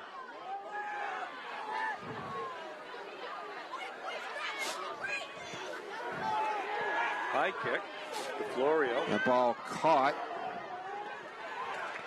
Oh, we're going to get a penalty here. We might get a little bit more of a penalty. It's a good job there by number 55 for Beverly, not getting involved. Lucas Monfett not getting involved in the extracurricular stuff. One of the more famous games was Baker Mayfield had transferred to Oklahoma and had to come back and play Texas Tech. It was definitely one of the more personally hostile environments you will ever hear. And I think that game might have ended like both teams in the 60s. I remember that one, yeah. Yeah, both quarterbacks threw for over 400 and maybe even more than that. I think they threw for about 5. Yeah, each. It was a wild game. Yeah, I think there were like 1,000 yards thrown in that game. Yes. All right, Wakefield back on offense. About 4 minutes to go in the third quarter. Hand off. He finds some room before he's knocked around by a host of Beverly defenders. Now, I don't know if anybody had this game as the game of the week. But tomorrow, tomorrow in the papers, the Boston papers, this will go down as when they do their wrap-up for Sunday. Yeah. This will be one of the games of the week. 2nd and 6 is what it looks like. Phil Stacy's here, so he'll have a nice write-up on this one. Weston the throw. That ball's picked up. Just through his hands. The ball got tipped by Alex Marquez. Cal McKay, I think he was looking at the end zone before he could reel it in. So close. And now the fan section getting loud on a big 3rd down. Yeah, so Wakefield with the ball in front of the Beverly fan section. This has got to be the biggest 3rd down of the game so far because this one is not in no man's land. This is not really an option to go for it on 4th down. Weston back to throw. He's got a man over the middle of the field, but Weston doesn't get it past the defender, who picks it off, and it's Panther ball. Brody Lehman with the interception. Huge play by Brody Lehman. We were talking, when was someone going to break? Because both teams offensively have scored every time they touch the ball. He had a man over the middle of the field in Cam Cerati, it looked like, but it could have been number 6 as well. But McNeely just looked past the defender, saw what he wanted to see, and threw it right in his hands. Danny the throw now. Danny lets it go, and it goes right back to Wakefield. And Wakefield will get the ball at the 50. A great job by Danny to recover and make the tackle. But it's almost all for naught as Wakefield gets the ball back on the very next play. Wakefield giveth, and Wakefield taketh away. You know, it looked like Danny got caught just in the same sort of place that I said the Wakefield quarterback McNeely got caught. He saw what he wanted to see. He was looking past the defender at the guy he wanted to see. Just didn't see the guy right in front. All right, so it's essentially the equivalent of Wakefield getting a first down on a couple more yards after that first down, but yeah. So now ball at the Panther 49. Hands off to Fullerton, once again weaving around and finding a lot of real estate. Yeah, several yards after first contact again.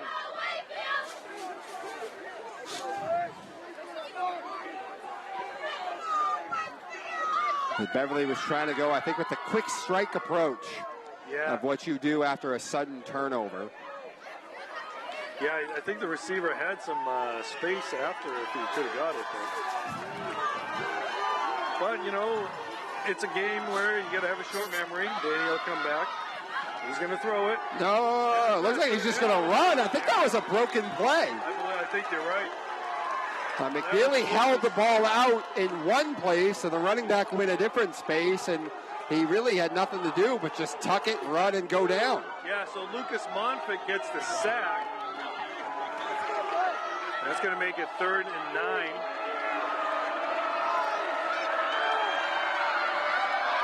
So the crowd's getting loud again, and you can hear them. They are, but this is now 4-down territory with the way this game is played tonight when you're in this no man's land area. So Wakefield does not need to get the first down here on this play. I expect they're going to hand it off to Fullerton. No, they're going to go for it, all of it. Weston throws. Weston uncorks one. There's a couple of men there. Gets it outstretched the defender's arms and right on, knocking on the goal line. So that was Cam Sartori, the guy that was intended on that interception. And what a touch by McNeely. A beautiful touch. Just that in there. The defenders were there. The coverage wasn't bad. No. Just dropped it right in there. And Sartori doing a nice job reeling it in. It almost looked like it could have been a miscommunication on routes, too. There were 2 Wakefield players in the area. I know, right? But just a beautifully thrown ball by Weston, 3rd and 9. who really, we have seen tonight, he throws great touch on the ball down the field. Yeah. Handoff, and... Dropped at the 1. Yeah, right at that 1. Coming on to a minute to go in the 3rd quarter.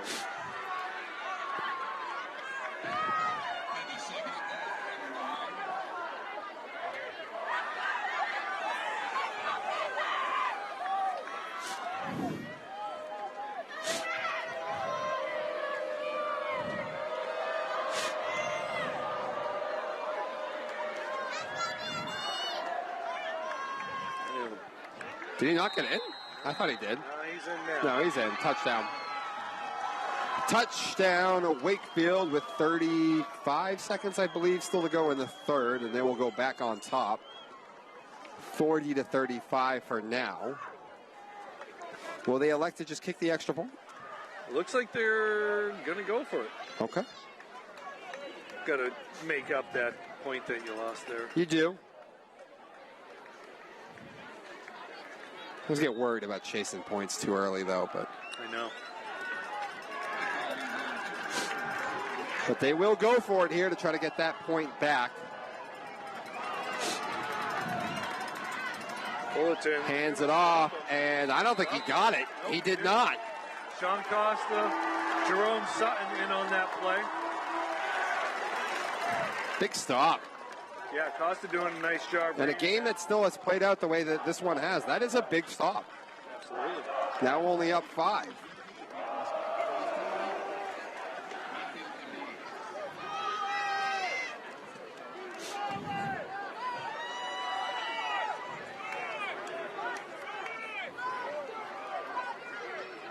So both teams with a turnover. Both teams, that's the only time either team didn't score. Mm-hmm. But Wakefield was able to get it right back. So to a degree, we're right back where we started. In a way, yeah. Right now, just each team, just every time they get the ball, going down the field and scoring. So each time. I don't think anybody had 75 points on their bingo card tonight. I don't think so.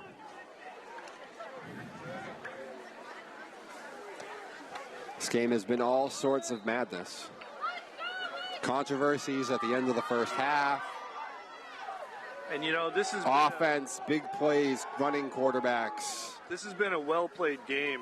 You really hate to think that controversy. Oh no! Okay, Beverly recovered it. You hate to think that play at the end of the half with the timeouts might have a large bearing on this game. We could. But right now, yeah, with the way things it seemed, it looked like Beverly had a chance to make it not have that much of bearing if they're going to be the one team to get a turnover or a stop. And like we said, it's been a shocking night. Just the very next play, just right back to Wakefield. It was almost as if it didn't happen at all. Well, Danny Pierce in the offense, though, we're going to have a short memory here and go back to work.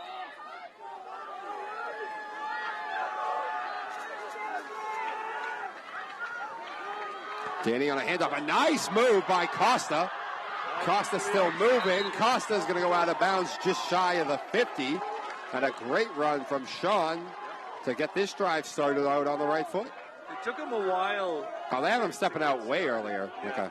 It took him a while. It took Sean a while to kind of get the space.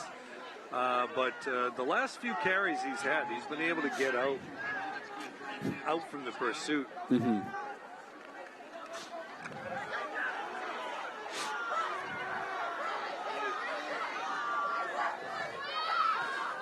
Ball to Aquizabon. Aquizabon is going in the wrong direction. That's going to be a horse collar tackle. But it looks like they're going to get bailed out by a horse collar tackle. Yeah.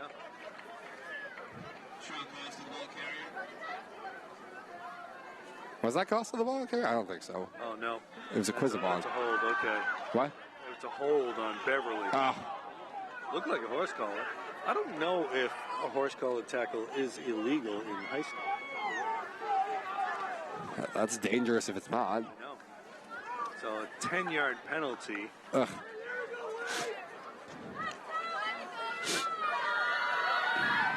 I think if you have other parts of the body, Okay. they don't call it a horse tackle. So he did it, he had him with two hands. One happened to be on the collar, the other happened to be on like a shoulder. All right, Beverly now behind the 8 ball here. Yeah. Okay, so it looks like After that penalty, it'll be 1st and 20. okay, Beverly just waiting for the play call. It's end of the quarter. And that will do it for the third quarter. More offense, and the Panthers thought they had the turnover they needed. Wakefield got it right back, and we're sort of right back where we started with each team just trading blows. And as we get ready to start the fourth quarter, 40-35, Wakefield in front. Yeah, that first half was like Hagler-Hearns, the first 2 rounds there, and it's just, you hit me, I hit you, and we're just rocking each other. This one's been a little less dramatic, but still lots of drama. I mean, I thought it was pretty dramatic just because of the swing and turnovers. Yeah, that's true. I mean, you think you got the big play of the game, the thing we'd all been waiting for, and then it happens just stunningly. Got a couple players look like they're getting stretched out. Cramping probably happening right now. Well, listen, it has been a eventful game, running back and forth. This is high school football, and a lot of these guys playing both ways. And kind of a warm night for football, too. Yeah. And humid, too.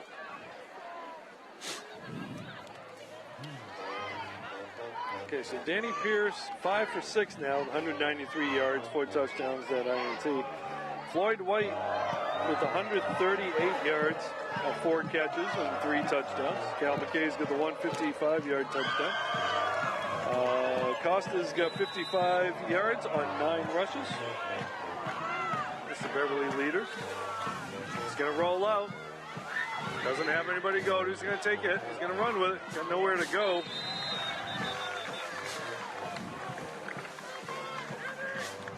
Second down. And a long way to go. Second and 18, I'd say.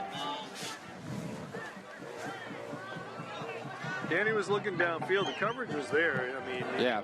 Risk it. No, that's a smart move. Yeah. Still got a couple yards on the play. Yeah, listen, you got downs still to work with. It's second and forever, but we have seen today at many times the down and distance has not mattered much as both teams have been able to get explosives whenever they needed them. Just look for a mismatch somewhere. This time it's a handoff, though, and going nowhere. Okay, so we got a third and very long here. Yep.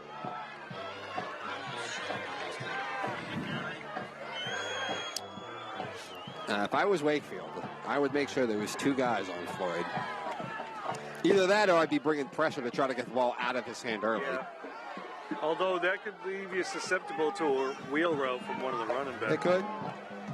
But sitting back playing coverage doesn't work that well. That's true. That's true. Again, Panthers might want to just get a chunk of this. Danny going to his left. Danny rolling. Danny has a man in his face, and Danny is dragged down, and it's going to be Wakefield that has the big defensive stop. Florio, again, making himself be known out there. I think you got to punt this one, though. Yeah, you do. There's no other choice now.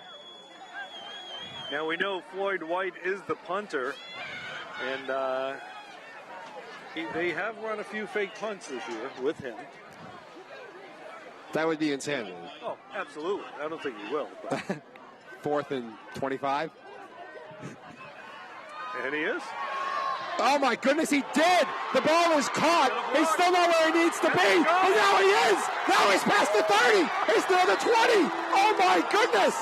Hutton's lost his mind. Elvis Heredia, when he caught the ball, he didn't have the first He did not. He did a little spin move, got a block downfield, and added to it. Big play right there. You thought it was madness. I think it is madness. There is Somebody check Hutton into an institution. He's lost his mind. But it works out, and Beverly is now knocking on the door as well. Ball at the 25 and looking to retake the lead.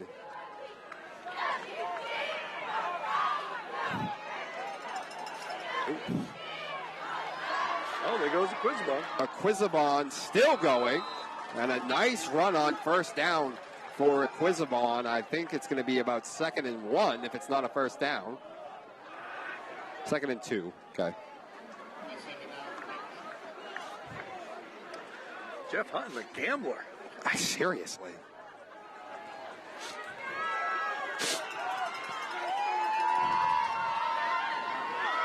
Cost a barrel. Keep going.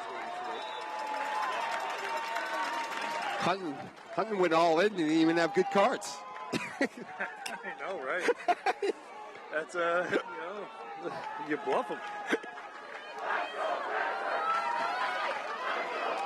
Like Chris Moneymaker right there.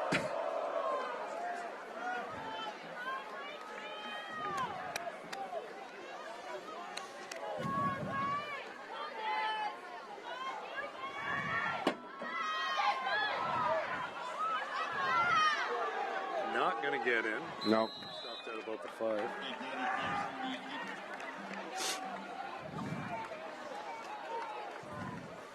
Again, 4 down territory. Yeah.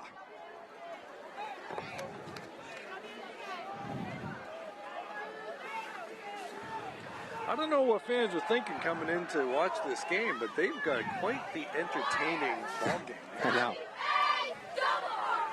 Unfortunately, someone has to go home with a loss. I know. Panthers hoping it's not going to be them. And that play looked real off from the very beginning.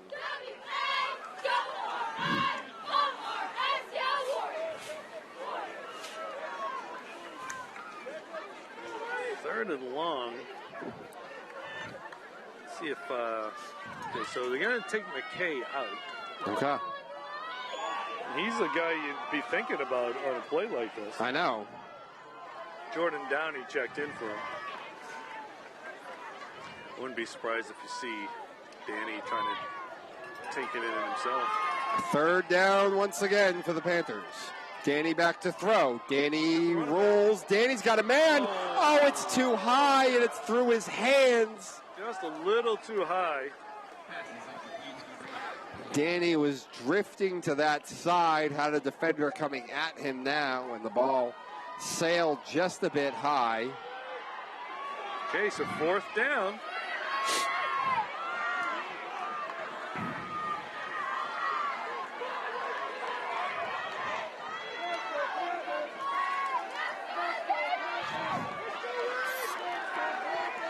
$7:22 to go. 40-35. Wakefield in front.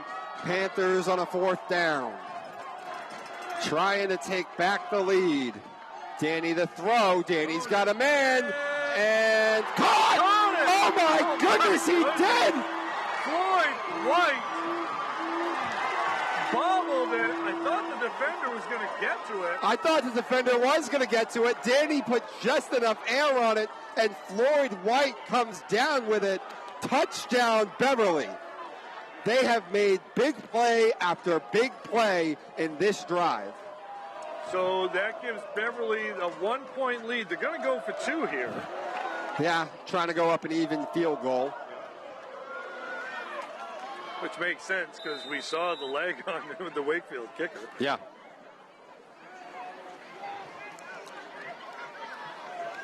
The defender actually, when he jumped up, blocked my view, so I couldn't really actually even see Floyd come down with it.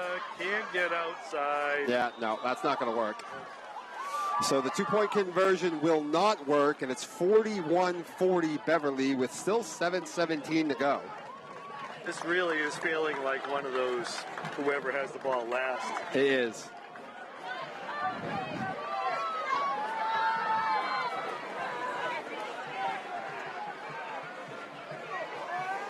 Nice answer back by the Panthers there. A couple of big plays. Biggest probably, I mean, obviously fourth down touchdown, but that fake field goal on fourth and about 17 or so. All right, so Panthers looking to get a stop here, which really neither team, with the exception of those interceptions, has been able to do.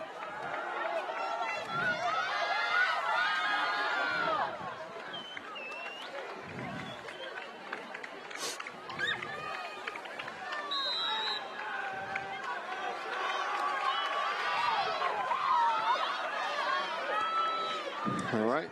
Kick is away, and he was trailing back and didn't come up with it cleanly. He has it with plenty of space to go. And a flag going to fly out, and most of the time that you get a flag on a kick return, it's usually on the receiving team. And it was. The referee just signaled that, and that's going to be the worst starting field position for Wakefield tonight. Probably the worst starting field position for anyone tonight. So that ball, is where the flag is, looks like it's going to be at around, the penalty happened around the 20. So, okay, so that'll march it back about 10 yards, I think. You know, I didn't see, I think it was a block in the back. I didn't see. I think it was. All right, so that's going to get them inside the 10-yard line, starting at about the 9-yard line.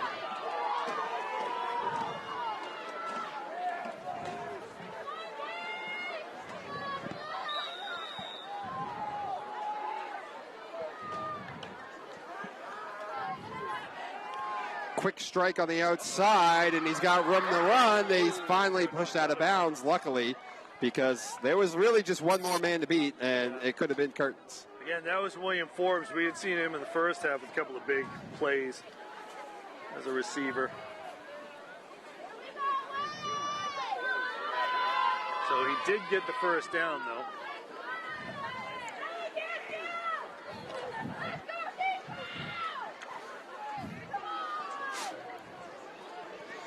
It's funny, Wakefield intermediate passing has been non-existent. Yeah. It's been that kind of play or the go route. Fullerton just continues to punish the Beverly defense and find plenty of running room. Fullerton, he's going to have a ton of yards rushing. The danger now is they could go on a drive like they did to end the second quarter and Beverly never get the ball back. Exactly. And Wakefield did it once already to end the second quarter, and that allowed them to have that sandwich of possessions that allowed them to take that lead. Yeah. And they're in a similar situation here.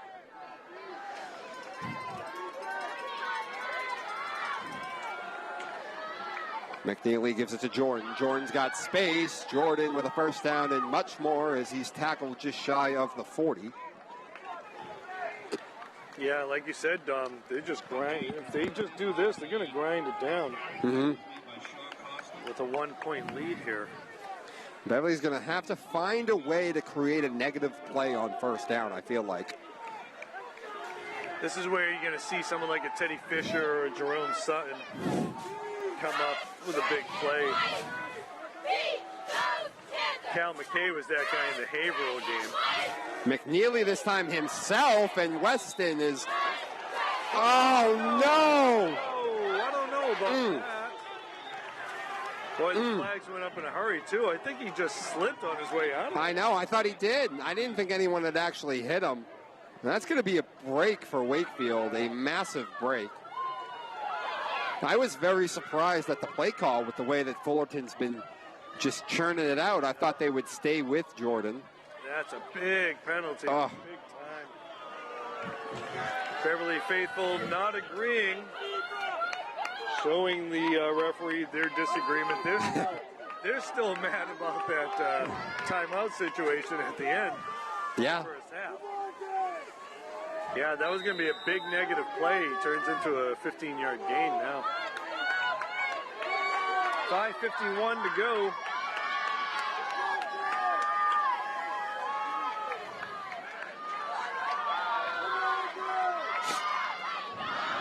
There's the handoff to Jordan. And behind DeFlorio again. Also, I mean, that combination of Fullerton and running behind DeFlorio is just so physical. Also out in front of him was Joe Shea, the sophomore, and number 60. Went out of bounds, stops the clock. Beverly's going to start thinking about the clock now. I know. They have 3 timeouts. Wakefield has 2.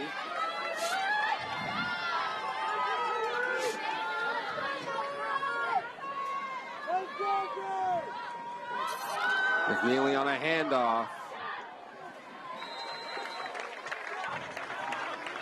Just churning the yards out. Just 4 yards and more on every carry, it feels like. Yeah, Colin Maloney was in the backfield, just couldn't get to him, just out of his grasp. 3rd and 6. Yeah.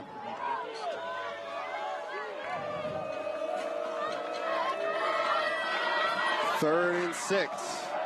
Someone's got to create a negative play.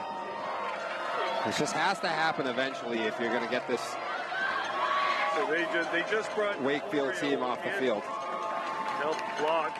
You're going to throw it, though. Oh, he's going to run. No, Weston going to run it himself. McNeely, he's tackled. Stopped at the line of scrimmage. I know. Really got nothing. Yeah, 4th and 6. And now it's a 4th and 6, as you mentioned. And you're Wakefield, and you are down, so you do have to go for it. You can't try to play the field position. No, not at all. Reaching the 4.5-minute mark on a 4th and 6. Beverly with a chance to come up with a big defensive stand right here, right now. And with the way the offense has played, they could ice it away. But obviously Wakefield, with all their timeouts, can get the ball back. Are they trying to get on the draw offsides? They did. and then they're going to use a timeout. Second timeout. That's interesting. You know, I understand trying to get the cheapie, but when you have already used the timeout and now you're in danger of, if you don't get this, you're going to need those timeouts to get the ball back. Yeah, that's good discipline by Beverly, not getting drawn offside on that.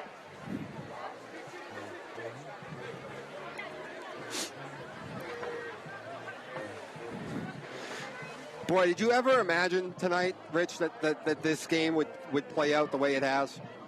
No, not at all. Not at all. All right, so on the Wakefield side of things, McNeely's 12 for 17 for 236, 3 TDs and INT. Flores is 139 yards, 2 touchdowns.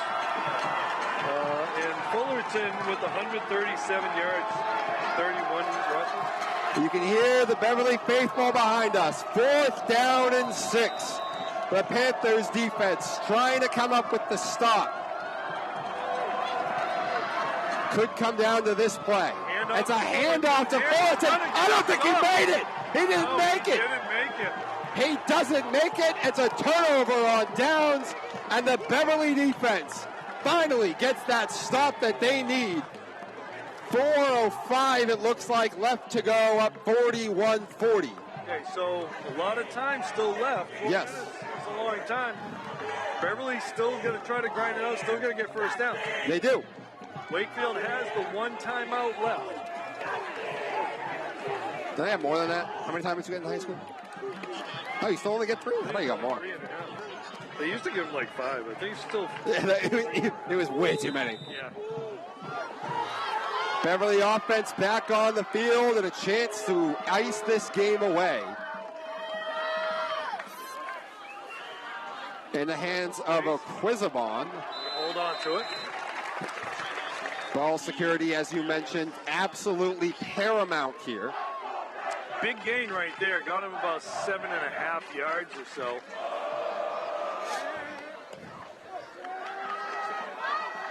Maybe. Yeah, it's probably 7. So it's probably 3. Yeah. 2nd and 3. We'll call it 2nd and 3. Yeah. Yeah, that's 3. Yeah, the Beverly D coming up big right there. Wakefield trying to match him. 2nd and 3 now. Feels like it's going to be Costa. Yeah. Yes, it is. And he's got the first down. He's got the first down and much more as he crosses the 45 near the 40. It's a big gain right there. The clock still moves. Well, the clock will stop to move the chain. Yep. Sean Costa with the first down run.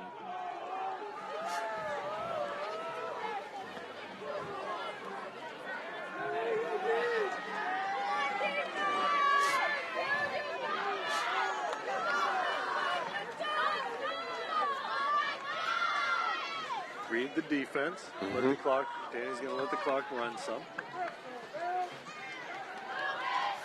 Aquizabon. Aquizabon this time, and Aquizabon weaves his way up the middle and a very nice gain. Now, did you notice what he did there? He put both hands on the ball, Yep. covered it up to protect it. That's smart play right there. And a nice 4 or 5 yard gain. It looked like they're on first down. Yeah. I think 5.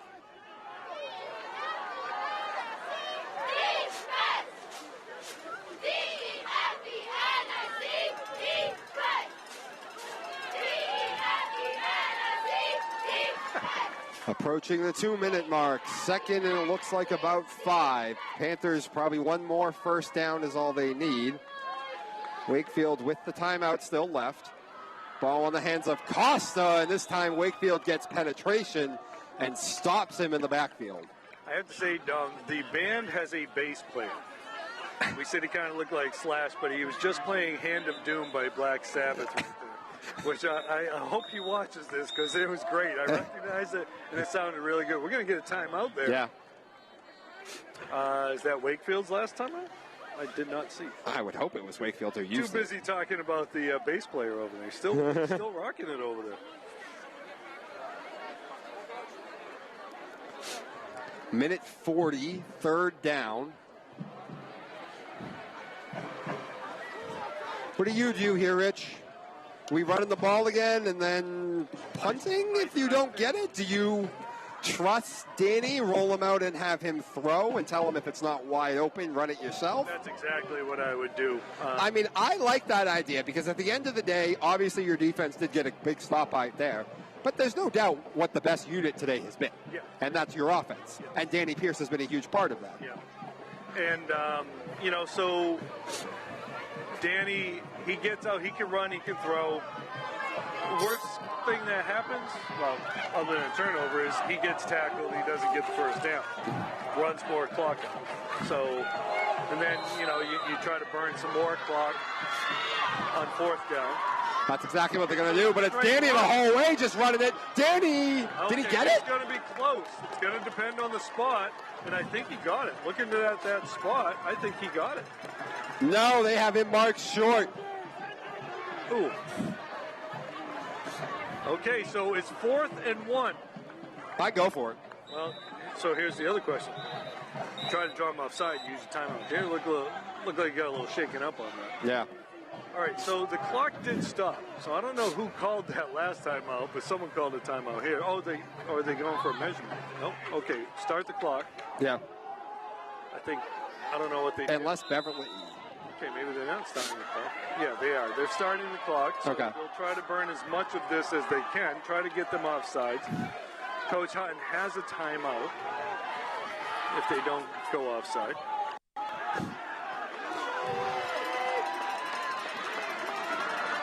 And now we are under a minute, and a flag goes out and a false start on the Panthers. Okay. So now it's 4th and 6, under a minute to go. Ball's going to be at the, 40? I think you got to punt this now. You got to punt this now. You got to tell everyone you're playing way back. You're keeping everything in front of you. And I mean, it's terrifying because, we've seen Weston. He can uncork them balls deep, and they're accurate. All right. Yeah, you're right. And so, looks like he's going to go for it. Okay, then. He will elect to go for it. Probably try to draw him offside. Which actually isn't that bad if you are going to punt the ball. You're a little further back, gives you a little more breathing room to hit that corner. If you do punt, you have to go coffin corner. Oh, yes. You don't want to give any chance of a return.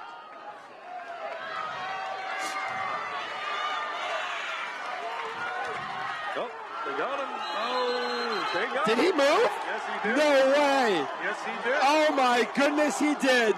Danny Pierce with the hard cadence drew the defender, so now it's back to 4th and 1. We're right back to where we started. I'll tell you, if you're Danny, don't you do the same thing? I know. This is where, Coach likes to go the shotgun. Okay, he's going under center. My goodness, what a mistake. Danny's going to get it. Danny's got it. With the push. Danny has got it. First down, Panthers. And that should just about do it. The clock will stop to move the chains. And you notice they had Jerome Hutton in there. Yeah. Excuse me. Sutton's a defensive player. He usually doesn't play offense, but they use him as another power back to get in there. And he was one of the guys right in that mix. So the clock will start.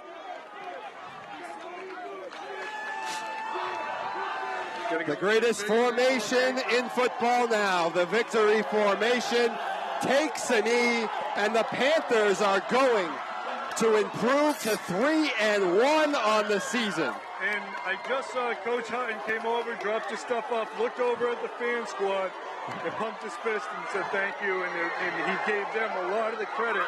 They helped pump up this offense, this team, on senior night. Great job for senior night. So I know. Andrew's got some stats for us. So Danny Pierce is going to finish with 198 yards, 6 for 8, 5 touchdowns, and an INT. Floyd White with 1 pass for 21. Oh, yeah? Huge play by Floyd White. Floyd also had 5 receptions, 4 touchdowns, 143 yards. Cal McKay had 1 catch for 55 and a touchdown. And Elvis Heredia, 1 catch, 21 very big yards on that big punt. Sean Costa doing the heavy-duty work, 15 carries for 82. Quizamon, 10 carries for 53. Danny Pierce, 7 carries and a touchdown. Unbelievable effort, and that's one of those games that these guys are going to remember for the rest of their lives, these seniors. I know. And it was a slugfest. Not only that, it's the scoring and it's exciting. The other thing I loved about this game is at the end of the day, it doesn't feel like Wakefield ever lost this game. Yeah, I know. Beverly just made Beverly just made plays. They didn't even win the turnover battle because they gave that ball right back. They made a big play on a 4th down when Hutton just decides to roll the dice on 4 and forever, and then facing a 4th down again to score the touchdown on the same drive. Danny's got to make a play, Floyd's got to make a catch, and they execute it. Yeah, that's they say intestinal fortitude. Panthers showed that. A lot of guys showed out tonight. Danny Pierce among the top. Okay, a lot of guys. That offensive line did an unbelievable job. You don't see 5 touchdown passes if the offense doesn't block. Yeah. If the offensive line doesn't block. It's a great effort all across. You know, the defense didn't necessarily get a whole lot done, but it did what they did when it mattered. Yeah. That was just a fantastic effort. Great job on senior night. Yeah. Panthers doing a great job. So once again, the final here, 41-40. The Panthers take this one and will improve to 3-1 on this season. And what a night here from Frank 40 Field for Dominic Lorenzano and Rich Francis. And a thank you to everybody who makes this possible. A lot of moving parts when we do a night game down here at Frank 40. Andrew Bartholomew, our stat guy, making me look like I know what I'm talking about with all those numbers. And the whole crew on cams and everything. And Beverly High School, Ryan Wood, the AD, for setting all this stuff up. Yeah, and a great job, a great showing tonight by the fans as well. It was packed in here again. The energy was back here for Beverly football. I haven't seen that kind of energy at a Beverly game in a long time. That's what I mean. Yeah, absolutely. So that'll do it from us here tonight, and have a great rest of your Friday night, ladies and gentlemen. Panthers once again take this one 41-40. See you later.